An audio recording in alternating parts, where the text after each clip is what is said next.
Good evening. Sorry for the delay, but I'd like to welcome everyone to the Midtown Redevelopment Board, Tuesday, October 9th, 6 p.m., City Hall Commission Chambers. At this time, I'd like to call the meeting to order. May I have a roll call, please? Ms. Benjamin? Here. Ms. Simonette? Here. Mr. McGee? Here. Ms. Cato? Here. Mr. Tooley? Call in. Ms. Hurd? Here. Mr. Williams? Call in. Ms. Jameson? Here. Chairman Ivey? Present. We have a quorum. Also, I'd like to put in the record that we had an alternate here tonight, Mr. Bill Shanks. He's our alternate design professional. I'd like to welcome him to the Midtown Redevelopment Board. If you would like, I'll give you a couple of minutes to stand up and introduce yourself. I appreciate it. I'll second. Your second. I'm Bill Shanks. Been in Daytona about 3 years, in Florida about 6. I come from Nashville, Tennessee. I was the urban renewal director for a large engineering company in Nashville, and I completed from start to finish about 22 urban renewal projects in southern Kentucky, northern Alabama, and Tennessee. Designed 2 new cities. Edinburgh, Kentucky, when the Barkley Dam was completed, Belinda City, and right outside of Nashville. I've done 4 theme parks. Dolly Parton's little village may be the most renowned of mine. Since Opryland I did, but it's already dead. It's gone. It's now a mall. So, but I have looked forward to getting back into just getting a finger in something. I'm tired of, I don't want to be a 8 to 5, but I've got plenty of time. Anytime anybody needs anything done, holla. I'm free to do anything anytime. I get up about 10:30. I'm sorry, 9:30. I'm on the wrong time. I get up time to watch Price is Right and those programs, and then I take my nap about 1:30. So, but I feel like that I can be a help, especially in this project. The downtown redevelopment project, I think had got a hold of itself and was running not necessarily in a direction I thought was right, but it's if you want to ask me something and you want to hear it, you have to listen, because I'm going to tell you. And I've talked to Reed, and Reed said tonight, just sit here and listen, that he wants to talk to me before I start telling him what I can do. But anytime I can help you, let me know. Like I said, I've got a good urban renewal background, in which these redevelopment projects are basically a skim of urban renewal. They don't have the funding, they don't have some of the design controls that urban renewal has, but they're the best we got right now across the world. So it's across the United States. So it's working everywhere else. It can work here too. Thank you. Thank you very much. Also, on behalf of the Midtown Redevelopment Board, we would like to welcome you to this board and look forward to your service. Thank you. At this present time, I'd like to ask that we all stand for the invocation and the Pledge of Allegiance.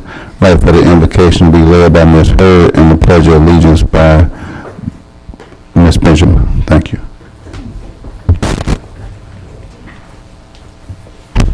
May we bow our heads, please. Father in heaven, as we come this afternoon to do business with the city and its citizen, we're asking you to guide us, guide our tongues as we speak, guide our hearts as we think and do the right thing.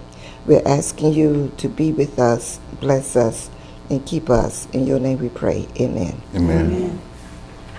I pledge allegiance to the flag Of the United States of America and to the republic for which it stands, one nation, under God, indivisible, with liberty and justice for all. Thank you very much. like to move to the next item, approval of our minutes for September 11th. If you had a chance to look over your minutes, may I have a motion, please? Mr. Chairman, I make a motion that the minutes be accepted with the necessary correction, if any. So move. You heard the motion, all in favor? Aye. Aye. Any opposed, any changes? If not, motion carries. Thank you very much. Before we go into item number 6, which is staff report, what I would like to do is we're going to move item number 7, which is the action item, which is Development 2012-041, BCU Larry Hanfield Athletic Center Training Practice Field. We had this on the agenda last month, so I want to get it out the way now before we go into any new business. And we needed Ken here because we did not have a design professional. So without that, objection, I like that we move that forward now at this time. And any objections? Okay, so since there are no objections, Ken, what happened was we it basically passed 7-8-0 for this pass last month, but we needed your vote because you was the design professional. So at this present time, what I would like to do, if you have any questions that you would like to ask Mr. Parker Mecklenburg or Attorney Morris, who is here representing the school, I'll give you a chance to ask any questions at this time. Yeah, if you had any questions. Mr. Morris, can you?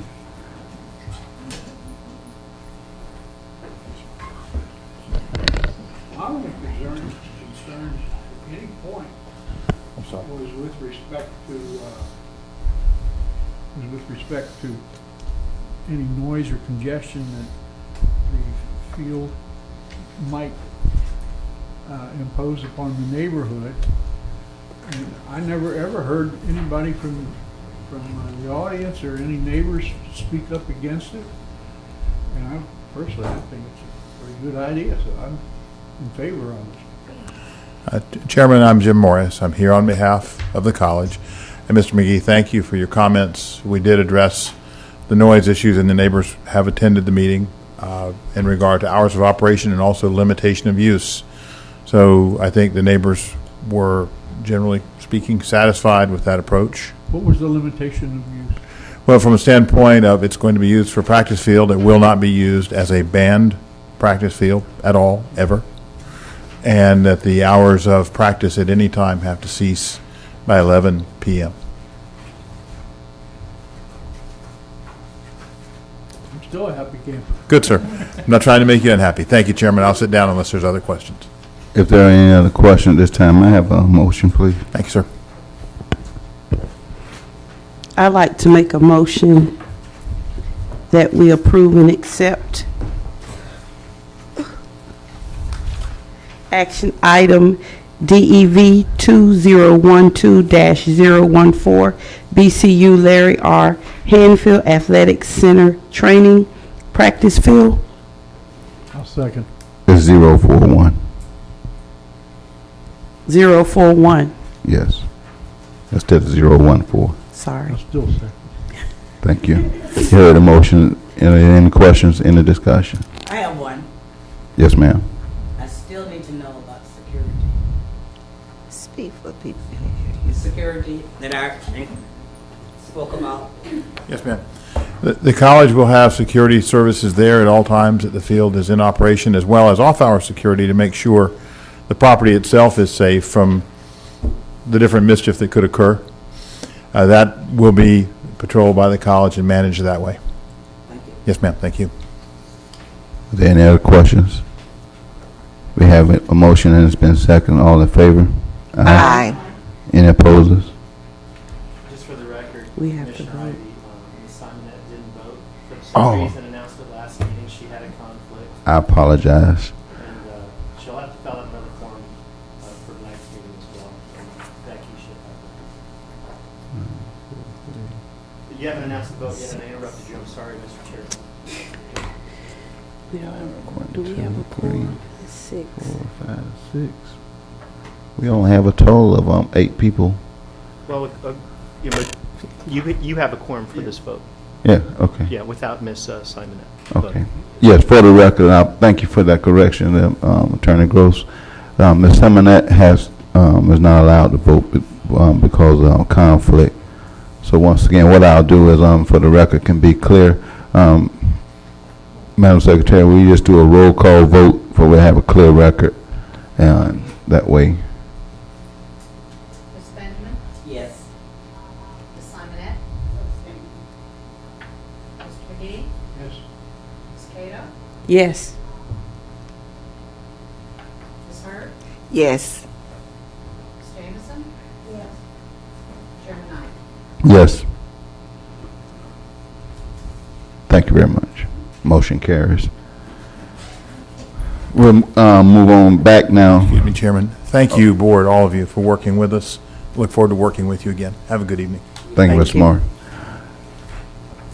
Now we'll move back to our regular agenda. At this point in time, I'd like for Charles to come forward with our staff report. And I'd like to make note also for the record that Captain Capri did call me, and he had a conflict, but he did agree to come out on the next 2 meetings if we need him, but he did call me. So for the record, please that's why we don't have code enforcement. And I figured the board would rather talk with him direct. Code. That's on, Captain Capri. right, that's on the ComStat report. Can I put your word in here? It's here. With respect to the ComStat report, I think one of our very big, perhaps the biggest step we've got to make after we work so hard to get this planning done is to make the neighborhoods, and this is a pedestrian neighborhood that we've set up, and if we can't be comfortable and safe walking around in it, which is why we do it. Well, and that's why I think it's important that we bring Captain Capri in, Yeah, absolutely. for he can make sure we had the right input going into the Midtown Master Plan. And I think what we want to try to do, Ken, is make sure we can have a workshop, which would give us more time, because I know it was a lot of questions and answers that we were really waiting on you to come back for we can get a date set for a workshop for the board.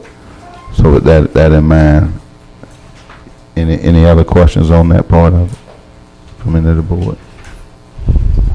If not, okay. Thank you. Good evening. Good evening.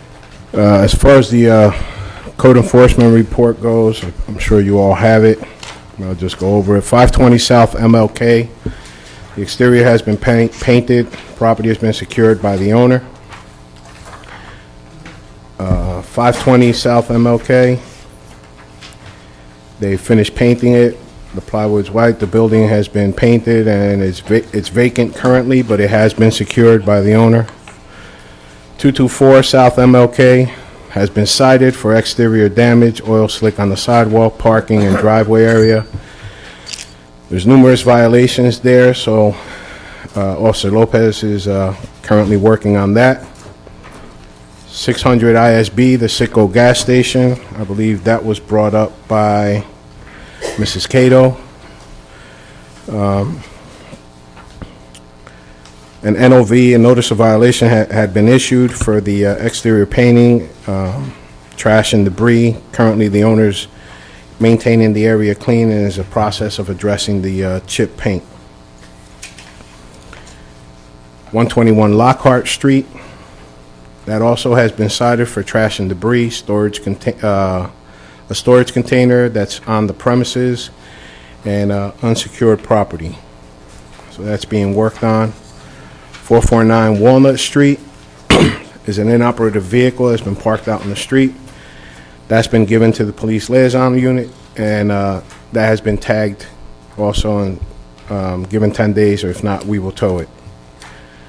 134 South Keach, a boat and a trailer parked on the street. That also has been tagged and is waiting to be towed. My understanding is that Mrs. Cato has several questions, and along with Miss Benjamin, 112 South MLK. A permit had been obtained for the wooden fence erected. The sign has been replaced. The high grass and weeds have been addressed, so no further action on this property. It's in compliance. Is that 112? Yes, ma'am. They clean up around there? I'm sorry? They removed some of that stuff around there? Yes, they did, and the property is now currently put into compliance by the officer.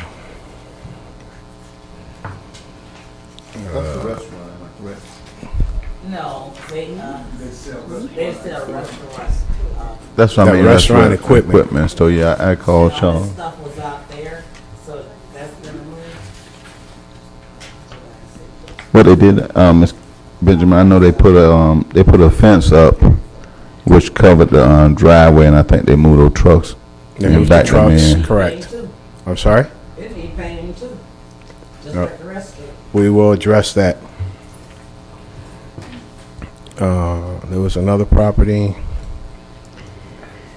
224 South MLK, I already mentioned that one.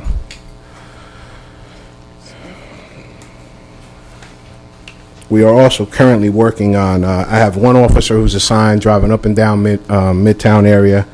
He has noted numerous properties that have high grass. That has been forwarded over to the lot clearing officer who handles strictly butt lot clearing for the city. So she's gotten a list of that. We have to notify the property owners. They're given 10 days. If not, then the contractor goes out. Now, as far as the contractor goes, that I can't give a definitive date on that because it's one contractor that covers the whole city. So as he gets the work, he goes along and covers it. But if he's in the Midtown area, then they will tackle all the properties that are within the Midtown area. And that's the end of the report. As far as, Wait, just a minute. sorry. Ms. Cato. Mr. Chairman, I've been asked again by residents about the grass on the right-of-way where all the new sidewalks have been put in, and there's like the gutter and grass sidewalk in their property. The residents still don't know that they are responsible for that grass. I stated in last month's meeting that maybe if they could notify the residents with their water bill that they are responsible for it, because in the land development code it states that the resident is responsible for all grassing to the right of way. And from Martin Luther King to Nova Road, where we had this streetscape put in, they're cutting their grass, but they're not doing the grass on the other side of the sidewalk. They think the city's responsible. And the trees, again, on Magnolia Avenue, I drove by again. The majority of the magnolias are dead. And the weeds that are growing up, some of them are like 3 feet high, growing up a magnolia tree in the same bed. So personally, I think they need to be removed because it's an eyesore when you drive down Magnolia Avenue. And you have a few that are planted right up under power lines. This has been brought up quite a few times, and I know it may not be code per se, but I think the city somebody needs to take a ride down Magnolia Avenue. This didn't just happen last month. This has been going on since those trees were put in. No irrigation. They're just growing. They're not growing. The grass is growing up. It's deplorable. It is. I think I took a ride with Charles to address that, Ms. Cato. Took a ride with Charles last week, and I think that they're getting ready to replace them. From what I understand, they are getting ready to replace the trees, and we're going to try to get this project done the correct way. That's the understanding that I got after our, we actually went and looked and getting ready to address that. So is that a code issue, or, I mean? It's going to be more like Redevelopment. redevelopment. That's something that we would Correct. deal with. Charles? If I could, and Charles is now working directly. We've This isn't something that Public Works is going to address, and we'd try to work that out so that they would take care of it. But since that's not happening, we're taking this on ourselves to make sure with a private contractor that it's done right, and Charles will make sure it's done right. And I have a high degree of confidence that taking care of properly the first time, cut the grass, make it look good, we will communicate with the property owners, because you're very right in that a lot of people don't realize they have to cut the grass, and that some communication has to be out there, and that's another part of what we are going to do on Magnolia. That larger issue, Hector, is that something that you can address? For example, We can talk to, I can find out what it'll take, and we can send it out citywide. And then with the help of your guys in the redevelopment area, we can ensure that the redevelopment areas get handled. But we'll send it out citywide. I've made a notation of that, so I'll contact the water department this week. Just a minute, Ms. Benjamin. Ms. Hurd, you had a question? My question was, is there a specific person that we call about grass, ask for, or we just indicate code enforcement? You can send it to me, or you can send it to Barbara Collins. Unfortunately, I don't have her extension. Her extension just changed. I don't have it on me. But you can forward your concerns to me, and I forward it over to her. Okay. And she's on Bellevue, right? And the Public Works Department, yeah. Dr. James. I believe in the last water bill, there was a section in there that says that residents are responsible for cutting their grass. The problem is that might not be the best way to communicate with residents, because once I look at my bill, I just barely looked at the other stuff in there, so it might be a better way of letting residents know that they're responsible Well, we for can. cutting the grass on the sidewalk. The bigger problem is the grass in the street, coming up out of the street. So who's responsible for that, literally in the street? On Martin Luther King. Where on the street? In the street. The center median? Are you referring to the center median? these are cracks in the street. Oh, cracks in the street. That's our- and grass that's is coming city. up? That's city. That's city. City. That's Public So, Works. I mean, I see we have an activity about this, and as we go along, we can, this thing, October 27th, we can find a way as we go along that to let residents know that they're responsible for the sidewalk.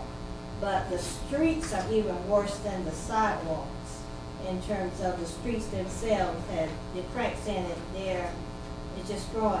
And my second question about that is, once you cut that out of the street, is there some way to kill the grass that's growing out of the street? Because it's just going to keep growing back. Is there a way to just destroy that? I mean, I guess we would have to ask the streets team and see what they can come up with. Yeah, there's a form of Roundup that they can apply. So, and they do. We'll just have to ask them if they're really getting after it, or what the reason is for if it's so visible out there right now. Okay. And as far as notifying the residents, as well as, I mean, as Dr. Jameson stated, it's gone out. And I know when I first came on board, we sent out the top 10 code violations, and that was in there. It was indicated. But what I could also do is put it in the e-news or have something put up on DBTV to make the citizens aware. So I'll look into that as far as the knowledge of having it, making sure that the residents do realize that just cutting the grass on their property, they have to cut the right-of-way also. Ms. Benjamin, you had a question? Yes, about the magnolias, and I know it doesn't have anything to do with you, Hector.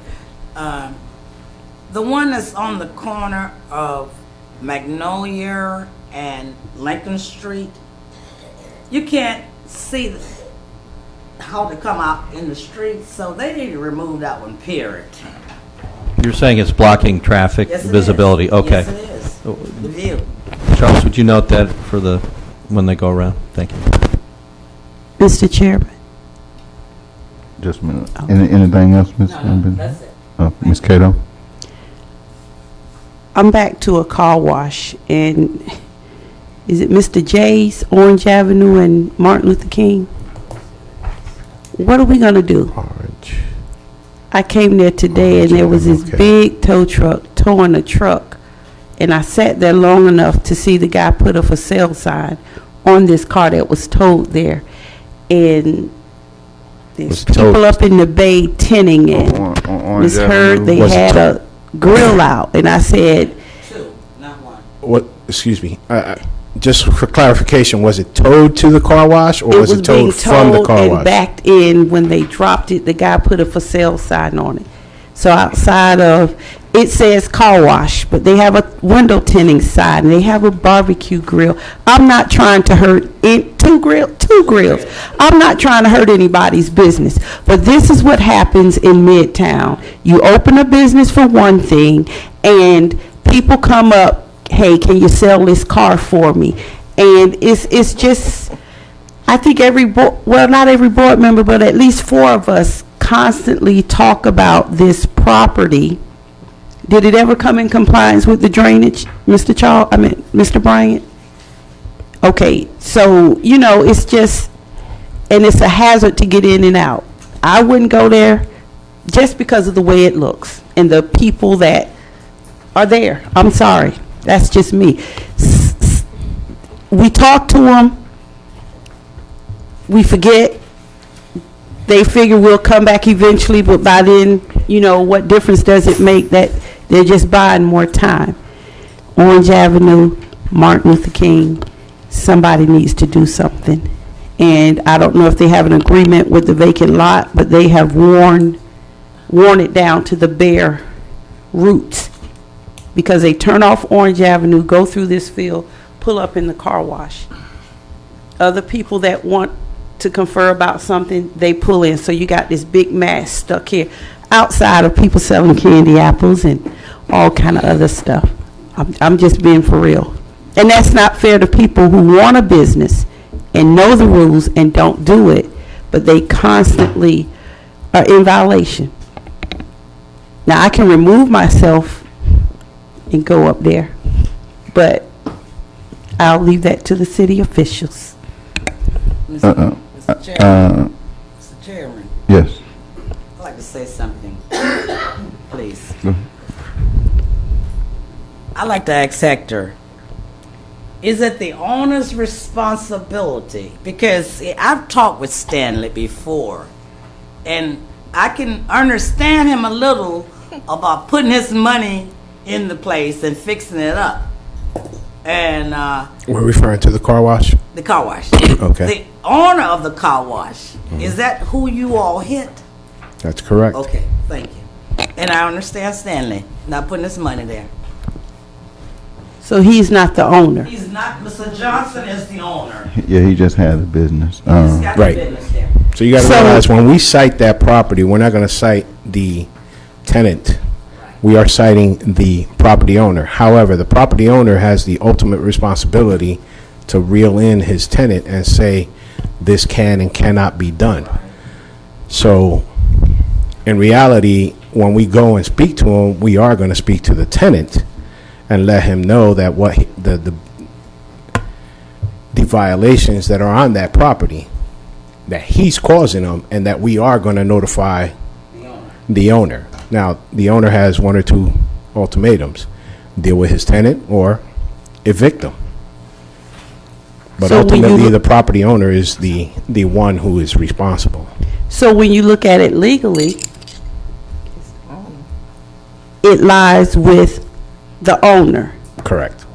So, Ben, I see you trying to step in. I mean, Yes, that's why.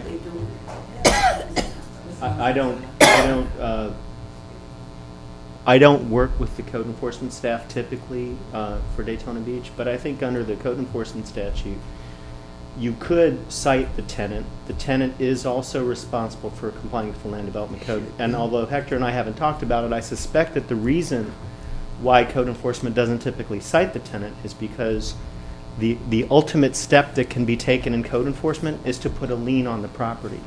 Well, the tenant doesn't have any property, at that point to lien. Exactly. The owner does. But the reality is, and it's up to the city, and staff may conclude it's kind of a waste of time to cite the tenant.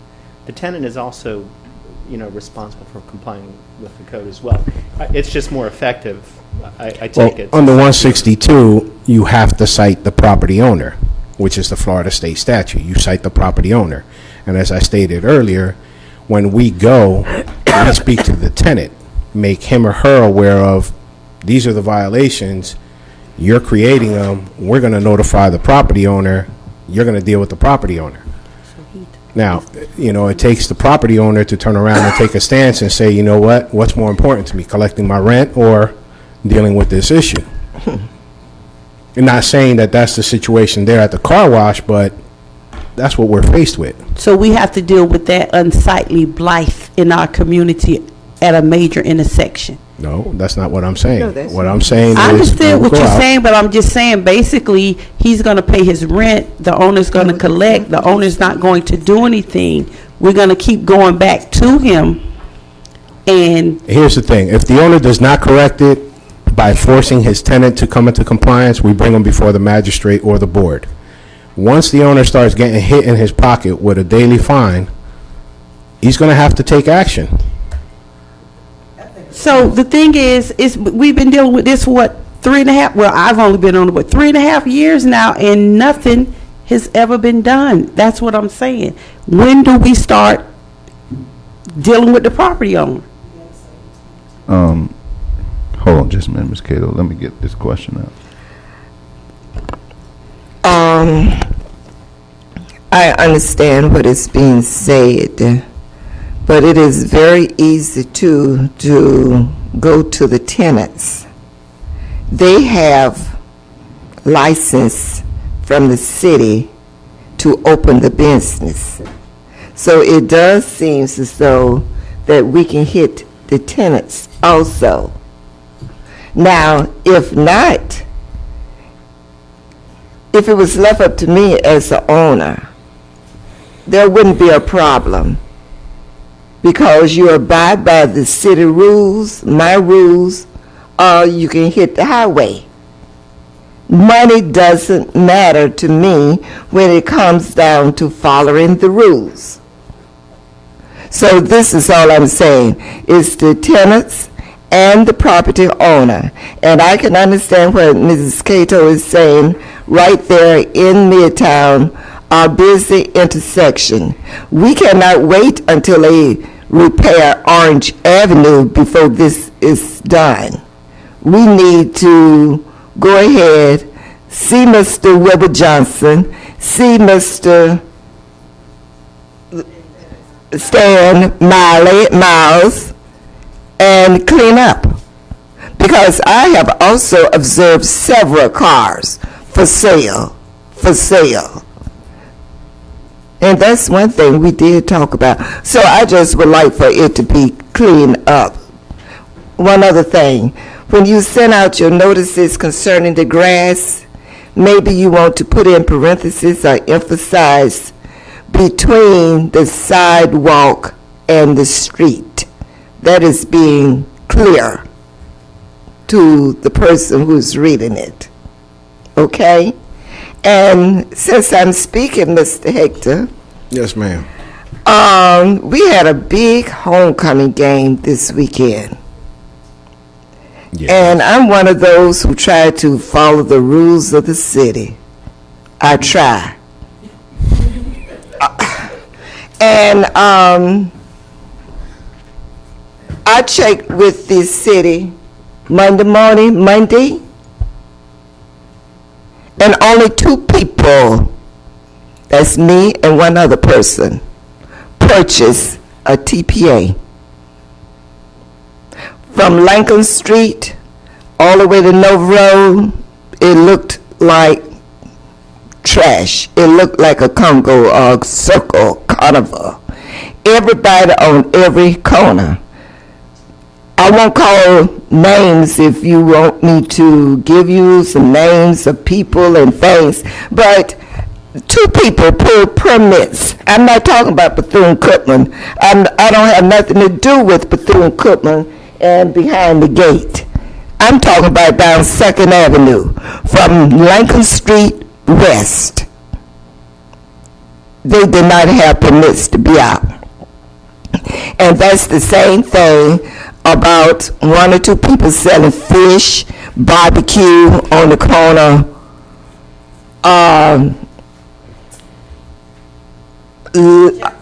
Not Jefferson. That right there over there by the CJ. Every other week or so they come out front. That's $75 or whatever's supposed to be to the city. This money goes back in our neighborhood to help. But if they're not trying to help us raise money to improve, what can we do? You understand what I'm saying? I know you do. But I am saying only 2 people. And another thing about homecoming. People up and down the streets with wagons selling candy apples. Do they supposed to have permits to do that? I'll check with permitting and licensing, but I don't believe somebody can just walk up the street and sell. And from Sarasota, Tallahassee, Jacksonville, they come into our town, but they don't sell in front of my place. They come into town with their little wagons. Thank you, Chairman. Did you have any comments, Ms. Simonette? She was talking about, and I agree. I mean, they always have stuff going on over there. And it is a hazard, because sometimes even you're trying to turn from MLK into Orange Avenue, and there's always problems going on there. So that is, we've talked about that several times too. No more question, Hector. I think what's going to help in this situation also that we're dealing with, which will give the code enforcement more teeth to bite on some of these issues, is, and I don't know if you guys had a chance to look at it, when we get this other strategic plan done, that's getting ready, the City Commission, CRA just approved the contract on it. It also will allow us to change some of these rules for dealing with these different type of vending, illegal business operations and different things like that. But what we're doing, what this will do for us is give us the documentation that we need to move these things forward that we've been trying to do on our prohibited use list. I think that'll give you some more teeth also, which will help our redevelopment area. But also at the same time, after 3 years, I think it is time we really look at how we can address that corner. You know, if we have to address it with public safety, then that's what we're going to have to do in order to get in line with code enforcement. But read at the next CRA meeting in Charles, that's something that we need to finally bring to the CRA or to the City Commission for we can get some action done on that corner. Because after 3 years, it's time to clean it up, especially we getting ready to move forward with redoing the street and different things like that. So let's make sure we put that on the next agenda. Heck, I thank you for coming out, because we really haven't had you out this year. And I know we're getting ready to go into Biketoberfest and everything, and we hope to have a presence of code enforcement out. Oh, there'll be a presence out there in the community. I'd like to thank you for coming out and sharing, hearing the board concerns, and hopefully we may just see you one more time this year, and it's probably December as we get ready to close. December is kind of, Thank you for coming out. Thank but you. not a problem. Tell Eddie thank you. Tell Eddie thank you. Thank you. Good night. I'd like to thank the board for bringing these different complaints up and bringing them out. as we get ready to try to continue to clean up Midtown, because it is being cleaned up slowly. But without your voices coming out and being heard and your eyes seeing what's being done, it's hard to clean it up without you. So, Ms. Cato. I have a question about the two businesses that opened next to G.I. Jeff's that had the signage that covered the windows from top to bottom. And I brought it up in a meeting, I think, a month ago. Charles, right next door to G.I. Jeff's. It's a new T-shirt shop. And there's another business, I believe it's a printing shop. And I know there's a signage program in the city that says businesses cannot have their windows completely covered, but their covering is from top to bottom. And when did they come to the city or come to the board for a permit? Or is it again, G.I. Jeff's owns the building and had some empty properties and they let somebody come in and open up? That's all through Midtown. If you go up Orange Avenue and Mary McLeod Bethune, I own the building. It has 6 stalls. They pay me rent. I turn the water and everything on, but there's no licensings or permits. I can take you on a tour. I think what we're going to do, Ms. Cato, and I'm glad you're bringing that up, is, again, I think we're going to make sure we get everything addressed, for we'll know how to address it and clean this up when we get the strategic initiative done. And we will have a workshop for you can voice your concerns with this company when they first come in. We're going to have a workshop so they can make sure they address the issues that we have been trying to deal with, and then have our input as they bring the plan back forward. So we only have like 3 months to get this done. I think that's the time frame. But you have, we just have so many businesses and operations, and you have business owners who pull their permit, and if they want to vend, they vend. But then we have all these people, as Mrs. Hurd said, they come into town from a Thursday night to a almost Sunday morning and make thousands of dollars and take it back to another county, you know. And you have people here who may want to pull a permit. But again, that's why, you know, I don't want us to beat a dead horse tonight on it, but one of the things I want to do, what I would like for the board, for us to do, especially that Ken is back, why it's on our mind, Charles, is let's get this workshop done for when we coordinate it. We can allow the master plan, Mr. Professor Hoffman, to be here along with the strategic planners and along with everything that we need to address. We can all be on one accord on moving this plan forward, and all the this will enable us to address all the concerns that we're trying to address at one time and put it in the plan so it can move forward simultaneously. So I'm going to ask that we get this workshop set up as soon as possible. Please, before, if we can get it out before the end of the month, I would like that to happen. If we can't, please before the Thanksgiving holidays, because we're on a timeline. We're really on a timeline. Yes, Ken. Help me out a little bit. How did we get from, it is on. Yes, Well, we was. How did we get from the vacant lots and so on into this workshop? What's happening is, because there's so much that we're trying to address, and they got into the argument, well, it's not an argument or debate or discussion on who's responsible for what, and if a owner doesn't hold a tenant liable, okay, and everything. So what we'll try to do is put rules in place through the strategic plan, which will give the backing that everybody say we need to have moving forward. So that's a good idea. So with that in mind, Charles, if there's no more discussion, we'll move to action item number 8. Charles.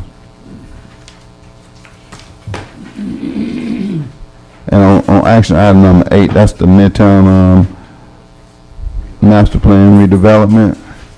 You should have a handout on your,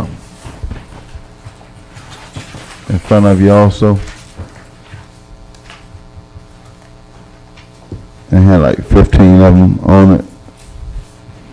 To give you a little background on that, what happened on this plan when it went forward to the CRA and the City Commission, I asked that it come back to the board because some of the changes were not in that way that we talked about them being in the plan.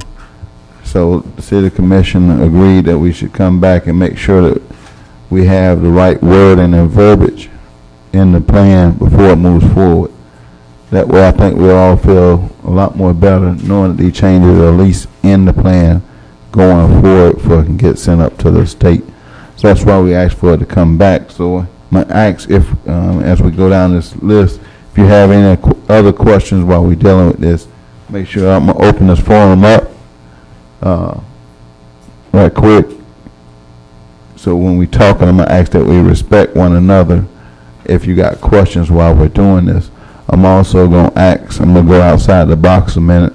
I'm going to ask the chairman of the Midtown board to make sure she joins in on this discussion because she has an intricate part in making sure that we get a lot of this done. So, Johnny, if you would come up to the podium, I appreciate it. And I'm going to open it up where we can make these changes, do this a little different, for we can get it noted, for we can vote it in and get it passed. Are you okay with that format, Charles? Reed? Sure. Ben? Is it okay we do it like that? Sure. Okay. If you have your Midtown redevelopment plan in front of you with some changes that we were trying to get implemented and get clarified. And if I'm going too fast, just slow me down, ask your question. In the audience, if you didn't get a copy of it, it might be a copy up on the desk if you would like to participate, if you have any questions on it. And I do apologize for not asking the audience for their participation earlier on the vote, but because it was old business, I did not ask the audience for any input. But you are welcome to have input on this particular item as we discuss it. So, but I'm going to start out with the board first, please. One of the things, if you're looking at your handout that we was talking about, we wanted to make sure that there was no modification, or was there any modifications from the CRA that came down from the city of Tallahassee that we needed to put into the plan. And when I was in the meeting, I think they said we didn't have any changes that we had to put into the plan. Am I correct about that, Mr. Berger? There's nothing that has happened since about 2006 in terms of changes in the statute that deal with CRA plan amendments. Okay. So since then, there hasn't been any. So basically, some of the concerns that we were dealing with that is that we know it was an audit, and the reason that question came up, we didn't know if they, out of the audit, was anything needed to be put into the redevelopment plan as it current reads. So therefore, if there are any questions on that, is everybody, is this board satisfied with this particular answer and question? May I just add, Mr. Chairman? Yes. I just want to clarify, as far as the audit goes, in 2008 we made some changes to all of the redevelopment plans to address authorization of funding and some issues that they pointed out. So we did do that in 2008, and that's reflected in what you see in your plan today.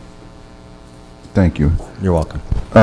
Question. When you say they, who is that? I'm sorry, the state auditor, the general auditor for the state of Florida, through the audit that we went through for 18 months, that was the where the changes were provided. Thank you. In reference to number 2 on the master plan, this is a big discussion, Reed, and it's being tossed around because we're basically saying, although we're adding the master plan into the redevelopment plan as an appendix, one of the things that we wanted to do was we want this vice versa, where the master plan becomes the driving document that a person looks at when they come into the redevelopment area. This is where we're having a major conflict of we're not agreeing on how this should be put in to the redevelopment plan. This is the situation that we're talking a sticking point. And Ben, I know you're going to have to jump in on this, because we just had the master plan redone, which everybody know about, and we know it's going to be some changes that comes along with it. But we want them, I think, to be separate documents versus one having more credence than the other. Unless it's a balanced approach, and we can prove that it's a balanced approach, then it needs to, in our opinion, be a standalone document that you can refer to the redevelopment plan if a question comes up, or you can refer to the master plan. But we want the master plan to be the driving document as we try to transition over into a new era. So this is where the dilemma is coming in. You understand what I'm saying, Ben? I can try to. Because we talked about it in the workshops. If everybody can remember, we talked about this redevelopment plan and the master plan. We know it's two separate documents, and we know that it has to go. The redevelopment plan has to go up to the state of Tallahassee once it's approved by the CRA and the city commission. But that the master plan doesn't go up to Tallahassee. So now we're saying, okay, which one will have carry the most weight? That's what the concern is. If you come to apply for a permit, or you coming in to locate a business in our community, which one are you going to look at first? Are you going to look at the master plan, or are you going to look at the redevelopment plan? Yeah, let me, if I can, let me give an overview of the functions of these different documents. You have a redevelopment plan, you have a master plan that was adopted, you have your comprehensive plan, you have your land development code. And the main function of the redevelopment plan, aside from acting as a general plan for how you're going to address blight in a redevelopment area, is that it's also used to determine whether money spent from tax increment funds are lawfully spent. And that has a lot to do with the Auditor General's comments back in 2007 and 2008. The Auditor General wanted to see a better linkage in a lot of ways between individual decisions to spend money and, you know, what was driving the decisions to spend money in the redevelopment plan. Was there enough guidance in the redevelopment plan? So when you think about a redevelopment plan in that way, questions about money and how to spend these tax increment funds, they're a completely separate issue from zoning issues, which is what the comprehensive plan and the land development code get to. If you, hypothetically speaking, had adopted word for word the Midtown plan as your community redevelopment plan, that would not be a basis to take language from the Midtown plan and make zoning decisions on that. You couldn't reject the site plan on that basis. You couldn't reject a landscaping plan on that basis. You couldn't reject proposed uses on that basis, even if the Midtown plan were adopted verbatim as your redevelopment plan. Now, the reality is you couldn't adopt the Midtown plan verbatim as your redevelopment plan because Chapter 163 of the Florida statutes contains a whole bunch of requirements as to the contents of the plan. And actually, I was looking through the package, and I can see that the language is struck through, but at one point in the package, you can see, you have to look through some redlining to see, you can see the required contents of a redevelopment plan. If you go to If you go to the markup of the Midtown redevelopment plan, the draft red line text amendment, Page 4. and if you go beginning on page 4, it's hard to read, no doubt, because you've got a bunch of line throughs, but you see a bunch of numbers, 1, 2, 3, and each time you see one of those numbers, that's straight from the statute as to what a redevelopment plan has to have. And so you have to address all of those subjects in your redevelopment plan. But let me say this a minute, Ben, also. If we are striking out pages 4 through 6, which is the plan itself, then we're going all the way over to number 2, which is on page 7. Yeah, I'm only pointing out that there's certain requirements that a redevelopment plan has to address, and the Midtown plan, it's not a redevelopment plan document. It doesn't address a lot of the things that the statutes require a redevelopment plan to address. It wasn't written for that purpose. Okay, so one of the things we're sitting back dealing with then is we're trying to move into the master plan where it becomes a driving document for the community. Which, when we redo the land development code and the comprehensive plan, we want to make sure that all these documents are going hand in hand. And when I was in the meeting, it goes back to how important this strategic plan that we just getting ready to go forth and be done. It's important that everything goes hand in hand. So the question going to be, at this point, should we let this other plan be done before we send this plan forward? Because we may learn something in the workshop that needs to go in the plan. Because this plan really, from everything that I've read and was in on, the current strategic plan that you had a contract on will really enhance what we're trying to do.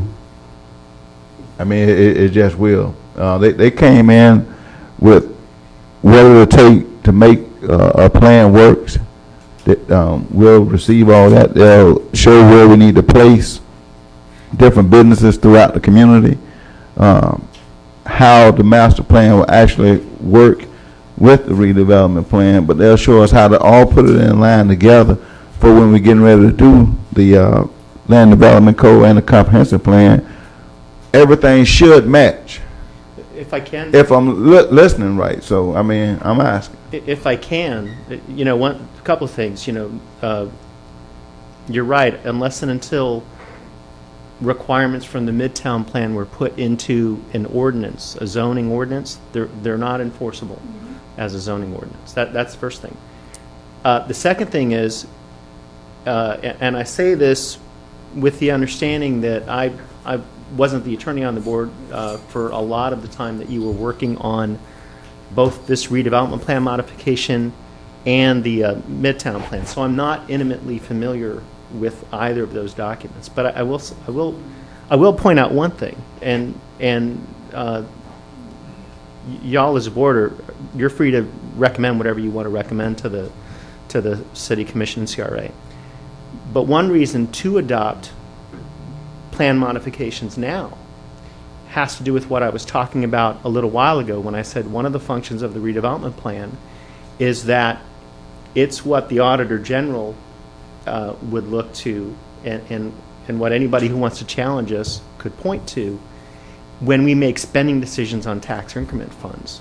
What the Auditor General came down and criticized the city and the CRA for several years back was that there were, in the Auditor General's view, expenditures that didn't have a clear goal associated with them in the redevelopment plan. So let's say, for example, you have a developer who actually wants to develop a project that you see in the Midtown plan, and they want to use tax increment funds to do it. This plan, as it's written right now, it may not justify the use of those tax increment funds to help that project because the Midtown plan currently is not incorporated into the redevelopment plan. That's one thing that this modification would do. So, Mr. It's open floor. Okay, earlier, he said he was going to explain the 4 different plans. I haven't got there yet, but this is my view of it, okay? All right, the city of Daytona has a comprehensive plan for the city of Daytona, okay? It covers a lot of stuff in terms of future growth and what's now. In accordance with the land development code, that's the legal part of it. This is what you can and cannot do, which is a part of the comprehensive plan. Okay, but the comprehensive plan is more than just those ordinances. There's a whole lot of visions and all that stuff like that. Okay, this is my thought. Okay, now in Midtown, there's a master plan. There's an overview of how it wants to be consistent with the comprehensive plan and the ordinances and everything. Okay, this is includes the vision. Okay, that's the master plan. Okay, the key word for the 4th plan is redevelopment. What the Midtown redevelopment plan is, this community does not currently conform to our master plan or our vision. Okay, so we are going to redevelop it to make it conform to our master plan. It seems that that's the order, and that the master plan should be the guiding force for the redevelopment plan, because you're redeveloping to make it conform to your master plan. Now, that's how I see those 4 things working together, and all of them must agree, I'm assuming, that you don't put something in the redevelopment plan that does not conform to the city ordinances. So, but the master plan, the comprehensive plan, contains much more than the zoning laws. Okay, it's we want this a walking area. We want certain buildings to look like this, not just simply conforming to setbacks and stuff like that, but we would like for it to be this, that, and the other. Okay, whatever. So it seems to me that that's the comprehensive plan is the whole city. Everything complies with city ordinance. The master plan is for this area, and every area should have a master plan. And then because we don't yet right now conform to our vision, we are redeveloping the area.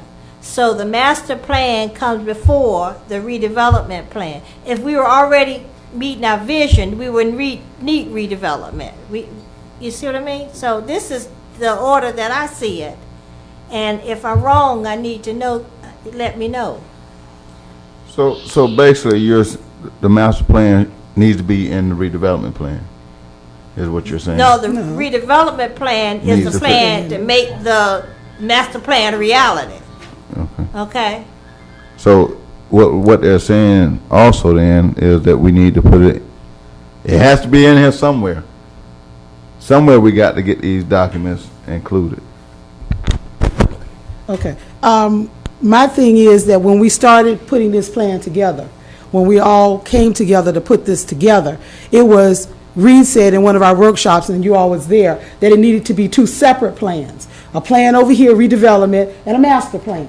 Now, all of a sudden, and you remember me asking, okay, we wanted the plans to come together. Why can't it be just one plan, the master plan? And like you said, Dr. Jameson, the master plan is the master. The redevelopment is the past. That's what we were doing when Charles Cherry and Golden put this thing together. This is just the outline. And if you look at the, what is that, those people that are coming? Huh? PMG Associates are coming, strategic plan. No, not the strategic planning. The people that are doing this other plan. Huh?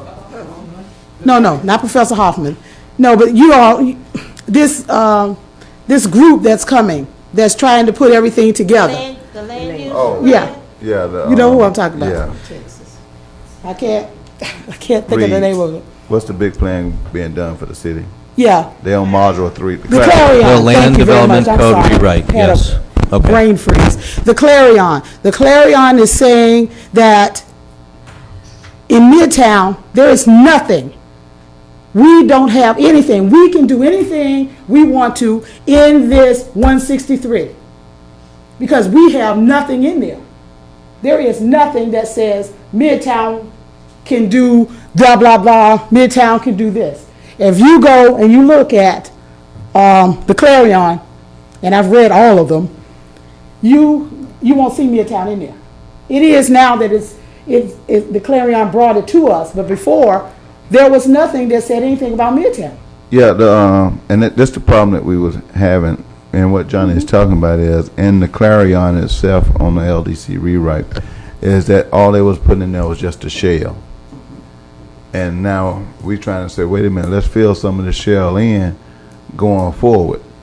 And that's what we're trying to do, and that's another part of the confusion. So one of the things that we need to sit back and look at, because we want all the plan to come together, according to Dr. Jameson, every plan needs to come in and work hand in hand. And that's what we're trying to make sure we stay on point and get them together and get them right, because we don't want the Clarion to come in and say, oh, here's a driving document for Midtown because there's nothing in it. But at the same time, then we're going to sit up here and try to review plans and say, okay, we're going to go by the CRA guidelines, and then they'll go back to the city and say, nope, here's what the LDC. All right, and that's what we're trying to avoid, and that's why we're trying to say, okay, are these documents going to be on equal footing? Or you saying if we include the master plan into the redevelopment plan as an appendix, and this is how they said it might work. If we include the master plan into the redevelopment plan, if you start out and it doesn't fit in the redevelopment plan, now you can come over to the master plan. Is that how? May I just say that the way that the redevelopment plan works is it gives you a set of policies and goals about what we want to see. It's our vision about what we want to see, and it is also what we use to support the types of programs and projects that we want to see implemented. And by referencing the Midtown plan, you're looking at capital projects, you're looking at what we want to see. You can't get a lot of those projects done until you change the codes, because that master plan has recommended guidelines about setbacks and the parking and the streets. Mr. McGee refers to, how are we going to accomplish that until we change the code. And it is our intent to have the land development code changed. It's not just a shell document. Those, like you said, the shell is going to be filled with the language that now, because we have a Midtown master plan, we use that as the basis for these districts. So that work's already been done. I know Charles has worked with us on getting that language for Clarion and making those recommendations so that we start seeing the master plan come to life in codes and regulations, number one. The second part of it is there's underlying land uses that in no way today match what you have in that master plan. And so those future land uses have to be changed to start matching up. So then we can get into the business of allowing someone to come in and rezone the property. If they get ahead of us, let's say someone comes in with a hotel project. They may be doing that and pushing that through themselves. The more we get ahead of it and can try to get these things done, like you said in the beginning, what do we do with this document? Do we show it? Can we sell something? Yeah, we sell that vision. That master plan is a visionary document that is the driver, that drives what we say we want it to look like. That is one of its primary purposes. The second piece in it is that it gives all of those policies and those ideas that we've taken from the Midtown plan and put it in the redevelopment plan, and some of it's word for word as you read the goals, so that as we move forward, we have our policies, the policies of the CRA, to look at and say, this is what we want to do. When we have capital projects that come up, we're making references back for spending authorization back to those, to that redevelopment plan. Every time we spend money, we have to go back to that redevelopment plan and point out where it supports spending CRA funds. But it doesn't come, the board has no input in these things. The board has no input. If I said I wanted to do something, I go to Reed and he says yes, he can do it without your approval. And that should not be. It should come back to you all, like we're doing with these 15 things. It should come back to you all so that you all can have a voice in there. That's why this board was put into action. This is an advisory board. I understand that. Okay? Because they're going to tell us that it's an advisory board and y'all just, sitting here scratching yourselves. My thing is that we have got to let people know that what we want in the Midtown area. Because over the years, we haven't gotten anything. So we have a master plan that gives you policies, procedures. If you've read the master plan, it tells you what's going to be, how it's going to be. Redevelopment don't tell you that. Redevelopment tells you what it was in the past. It doesn't bring it to the future. So basically, here's I think, board, and if you got any questions, please jump in. So if we went ahead and put the master plan in right now as an appendix, okay, and then you go over to what Ms. Parner just said, it's going to go down to where we were on number 6, where we was trying to define agency.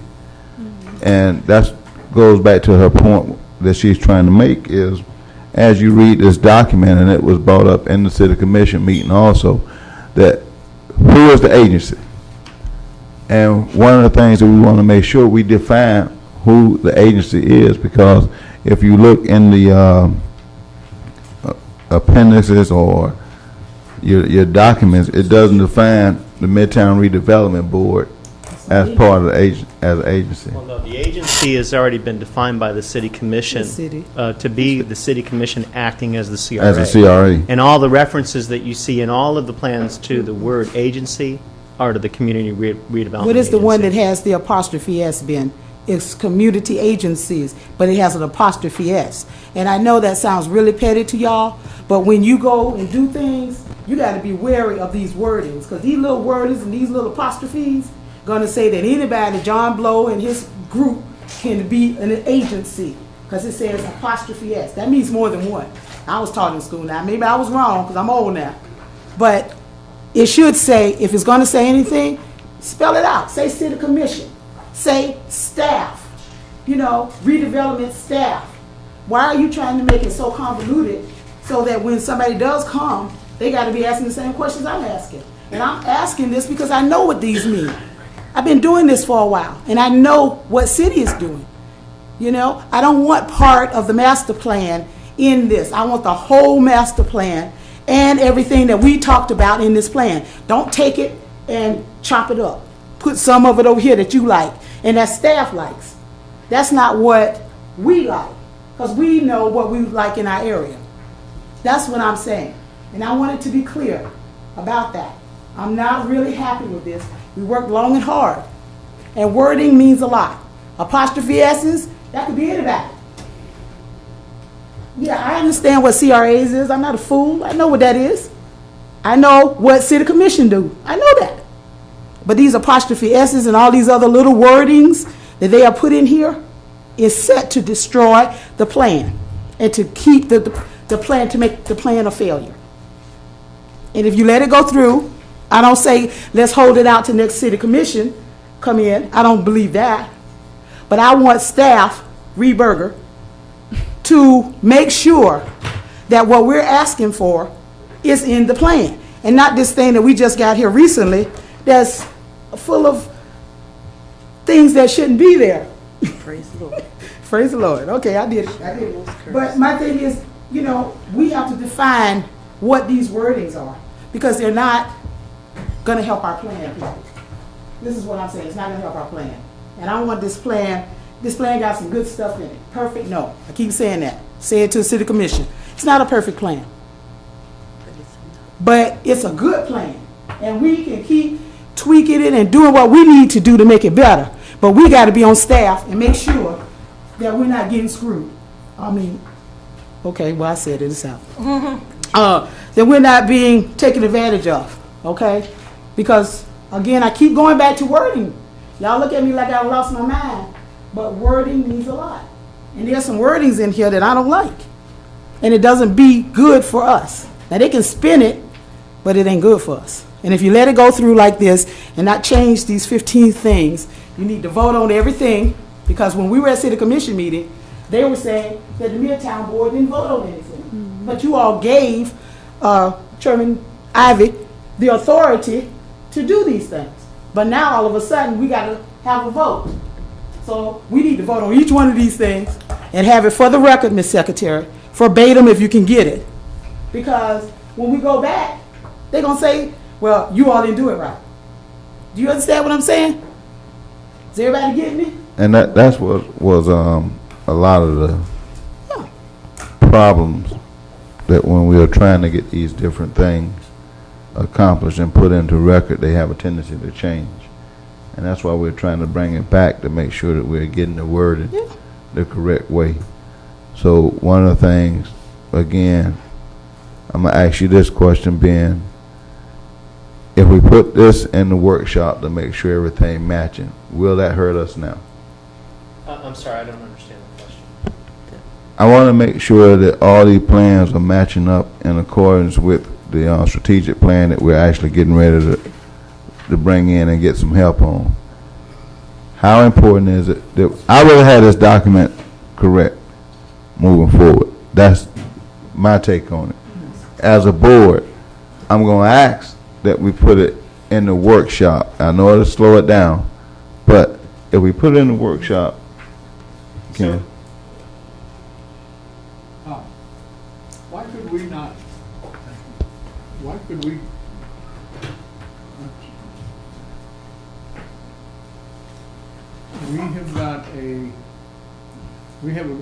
what are the plans again? There's 4 of them?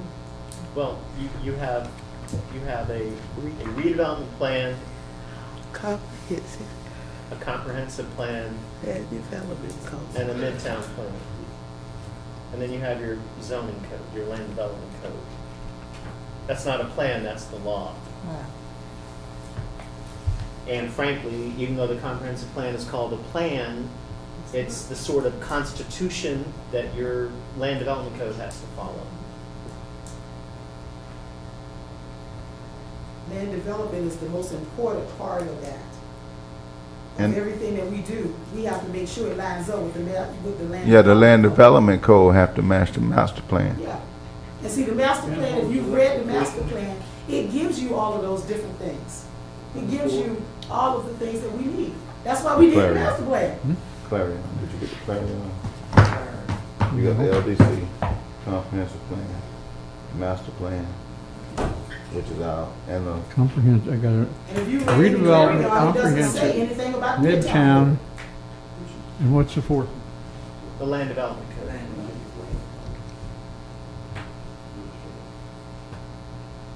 You can speak, Mr. Shanks, if you like. I mean, I'm sorry. Mr. Chairman, I think he's asking a question. So Chairman Ivy, if your question before was, would it be illegal to recommend that the city commission and CRA not adopt these redevelopment plan changes until after some other event? There's nothing illegal about that. That's your policy, recommendation. I'm just trying to see, I like the input of the board to make sure, because I just want it right. I mean, that's just the point. I just want it right going forward. Now, we can send it forward with the current changes the way that it has right now. It can go back. You can put the master plan in And the other big problem situation that we were dealing with was the town and gown, getting it corrected. That was the other big issue that came up.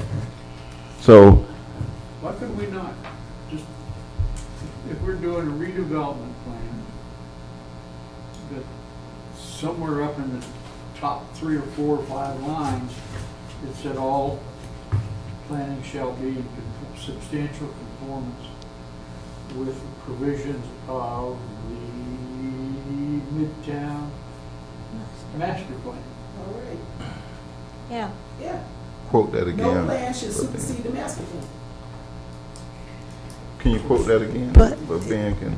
Well, I mean, you can say that under redevelopment plan, but it doesn't change the laws Law. that you operate under when you're reviewing site plans and other types of approvals under the land development code. When those are brought to you by property owners, the city's obligation is to apply the laws that are in effect. So, But wouldn't this become a law? Now, it doesn't become a law just because you're saying in a plan that another plan is going to govern everything. The way that you make that a law is you adopt a law that says that, question. or the city commission adopts the law. If I'm looking at this and I'm looking at redevelopment plan, I cannot imagine when I'm regret this. I cannot imagine that a designer, professional engineer, architect, whatever, cannot do a redevelopment plan that would not accommodate, that could not accommodate the master plan, our master plan. A lot of things in all of these redevelopment plans is about encouraging people to follow a plan, to achieve the objectives that we want. Our objective, our primary goal is build things like what's in the master plan, but we cannot force that by law to happen until we change the land development code so that that's all in place. In the meantime, it's still something to show developers and say, this is what we expect and what we would like. And we can encourage it, but we cannot force someone to say, now you have to meet some setback regulation, whatever it is in there. They still have to go by the land development code. So why are we going So through all of this that's- if that can't happen? Because this is more than just codes. It is about policies that you've read in the master plan and about what our vision and what we're showing and what we want to see happen. Okay? And that doesn't have to have regulation because we have a vision plan right now, do we not? In the whole city. And this is the vision for Midtown and what we want to see. And the whole point of doing this in the beginning was to say, we want it to develop this way. This is our vision, what we want to do. It could be a totally separate document. It have no regulatory meaning whatsoever. It would just be our master plan. And we'd say that's how we want it to develop and what guides me as a staff person or anyone else to try to make that happen.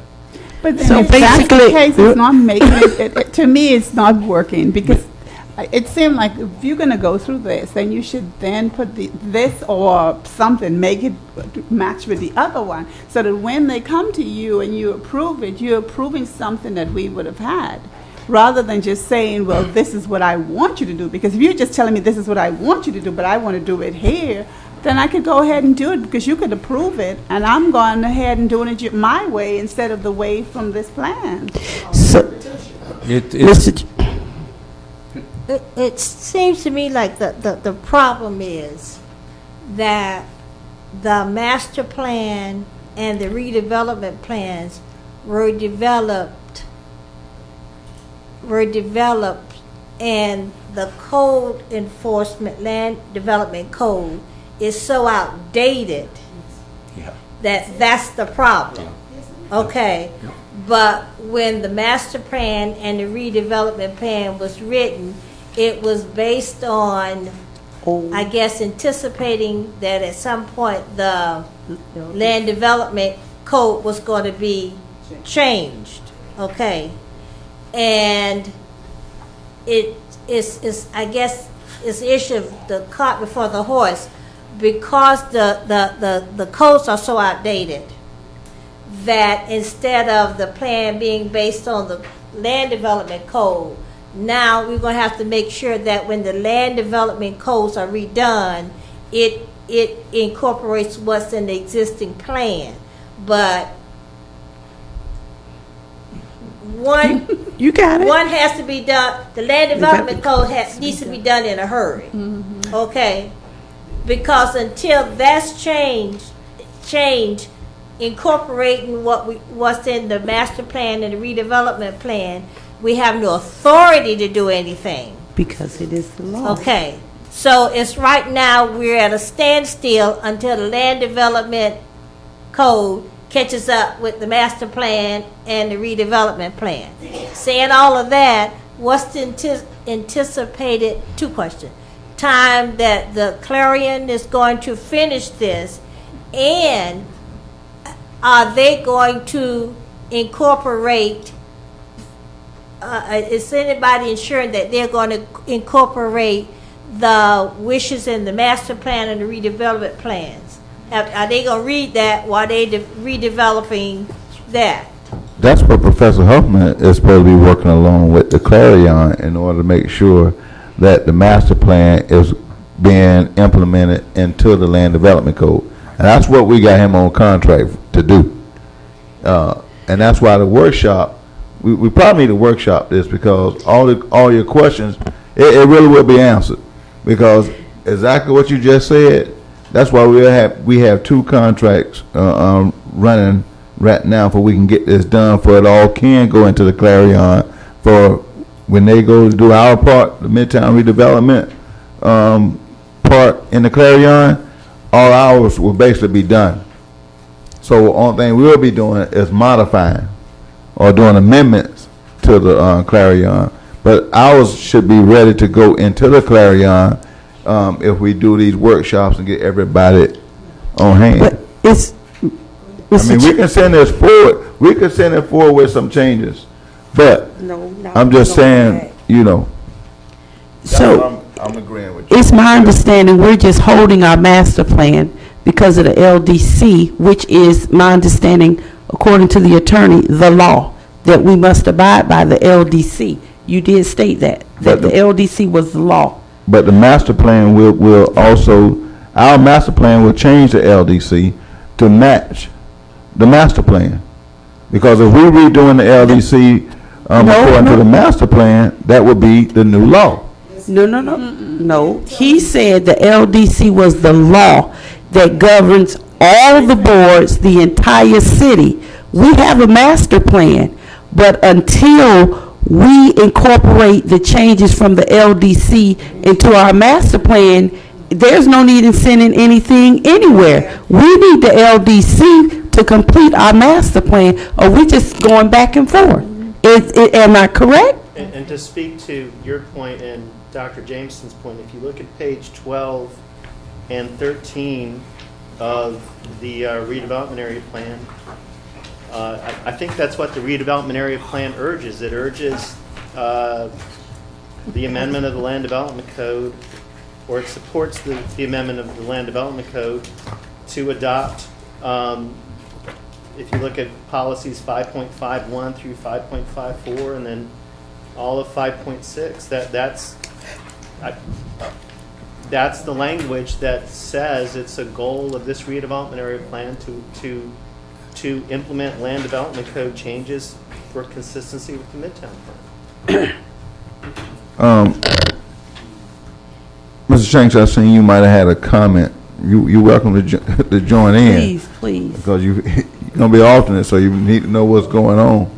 But you might make it a little simpler. I don't think I need it. It's a televised meeting, sir. If you made this thing simpler, you got to go with the legal point first. But under the land development code, to simplify it, if you said a zoning ordinance, that's what that is. That doesn't have anything to do with what the buildings look like. nor does it have anything to do with the street widths or the landscaping. It's what residential is put in residential areas, commercial is put in commercial areas, and have it seriously controlled. Right now in this area, it's a big hodgepodge, especially here downtown. Most of these development areas have just gone taking residential structures, making commercial uses out of them, right in between four commercial or four residential structures. If you got control, that's what I feel that this board's control is. We have to find out where the commercial area is going to be, set that line with controls, draw it on a map. But that's the master plan already. That's what we're. Master plan hasn't done that, sir. No, the new master plan that we have I've read created. it through and through, and I promise you, I've marked it up like it was. When you say master plan, are we talking Midtown or? The Midtown master plan, that's what I'm talking about. It's, I would say 65% of the pictures you see in that magazine, that booklet is from somewhere else. This was a college project and done by college students, and I've been in this business for a long time, and it's standards taken right out of books, different places. Most of the right-of-ways in these projects, in these outlines, are 72 feet wide. There's not a 72-foot wide right-of-way in this whole project area. You start buying 72 feet, you're buying the front porches of everybody's house. But what we was doing, and that's something that Ken had brought up, dealing with the right-of-ways, is that was something that we was addressing. That's why we was trying to get it, well, it's adopted before we adopted it with changes. But now, when moving forward, we're talking about having to deal with codes, with zoning ordinances, subdivision regulations, roads and right-of-ways and sidewalk regulations, and getting all those in one big order before then you have your master plan over here, which is, that's what you want it to look like when it's finished. You don't want to say that down behind Krispy Kreme is going to be a hotel. That hotel on that drawing covers a whole block. It's I think it's, somebody told me it was in a 3-story ordinance where you can have a building over 3 stories, and it's got about 45 parking places in a hotel. The schematic drawings, they're not detailed line drawings like we talk about having complete site plans on these things, and that's where this board would take effect, is approving site plans within this project. That every site plan that is developed within our project area, just like we did the football field, every site plan comes to this board for approval. We got that in there. I'm just saying. Yeah, we do have that in the. I know that's already been done, but What do we have in where? well, site plans come for. But we're not talking about site plans, but I know that's already in The site plan has to be done before somebody can get a subdivision regulation to change the property lines and stuff like that, or the construction drawings would even be started. They'd have to present you with a site plan. I may have said already too much. What is? No, you just opened my eyes. You opened a can of worms. Yes, it is. That's the can hadn't been opened yet. It's true. All right. How urgent is it that we go over each one of these items? I'm going to follow the recommendation of the board on this evening, because I know we done discussed it quite a while. We got 2 options. We can continue this, put it in a workshop, or Can I just make some comments? yeah, sure. We have a design concept, as was mentioned, a lot of which is delineated by college students. We also have the verbiage of, let me cover myself here. I am so shot full of anesthetics that my mind gets all muddled every now and then, so forgive me. And I'll try to say what's on my mind.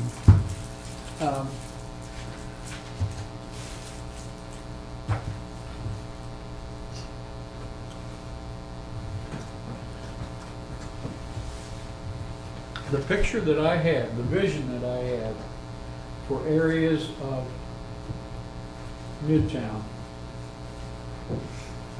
calls for wider walking areas along the streets. Now, whoever owns it is something that we've never really had any discussions about. We've got 3-foot sidewalks or 4-foot sidewalks on ISB, which is a major, well, it happens to be the most valuable property in our whole Midtown development area.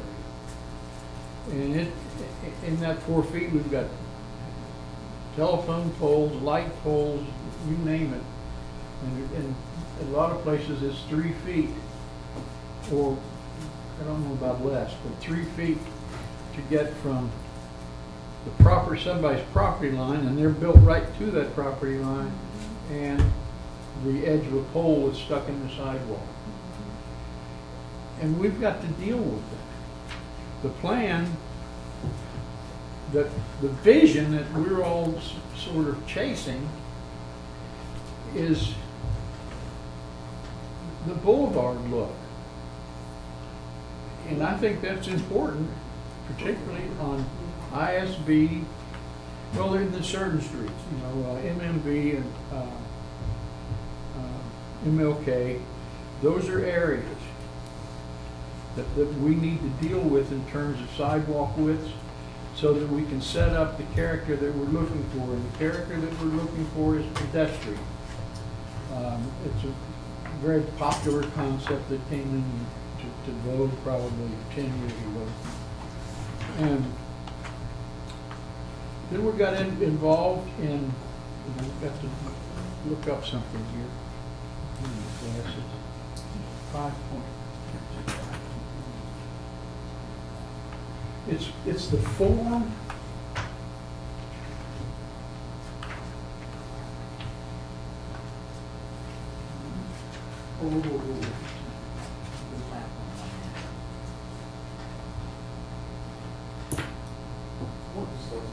You're talking about 5.5.1 on page 12?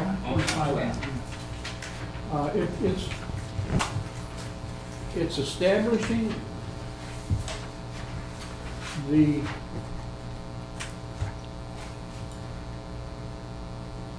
setback requirements, the height requirements of a given area on the basis of the form that somebody wants that specific area to take. And they're not saying it's going to be 4 stories or it's going to be 2 stories. They're saying that it's going to have this shape. It's going to be this, basically this high. And that as we move toward the major intersections, and as we move, particularly, as an example, the intersection of ISB and Nova Road. That's like a 5-story form, and the vision of it is broad sidewalks that go back to this form. This form is what begins to give us a shape and a character and brings the feeling of neighborhood and business district or whatever character we're looking for to that intersection. And that's the thing that we need to understand, is that we're dealing with this piece of clay, and we can take our thumbs and stuff and push it in all kinds of different directions. But remember that somewhere in there, somebody took that piece of clay and went like that. And that's what happened to the piece of land that somebody else wants to sell. Well, I feel sorry for you trying to write all this stuff.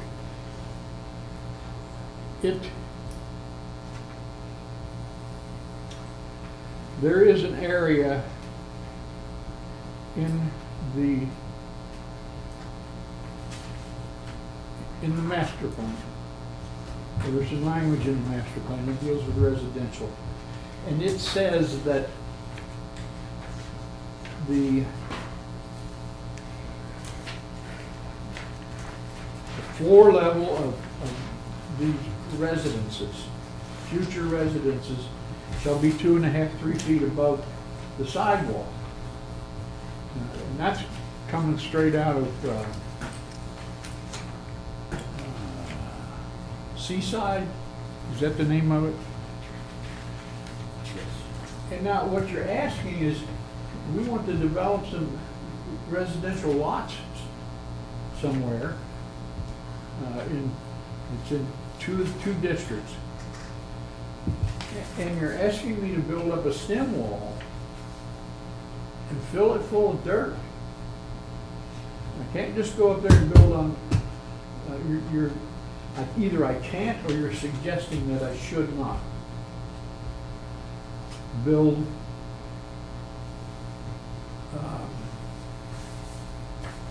and I apologize, I lose my train of thought.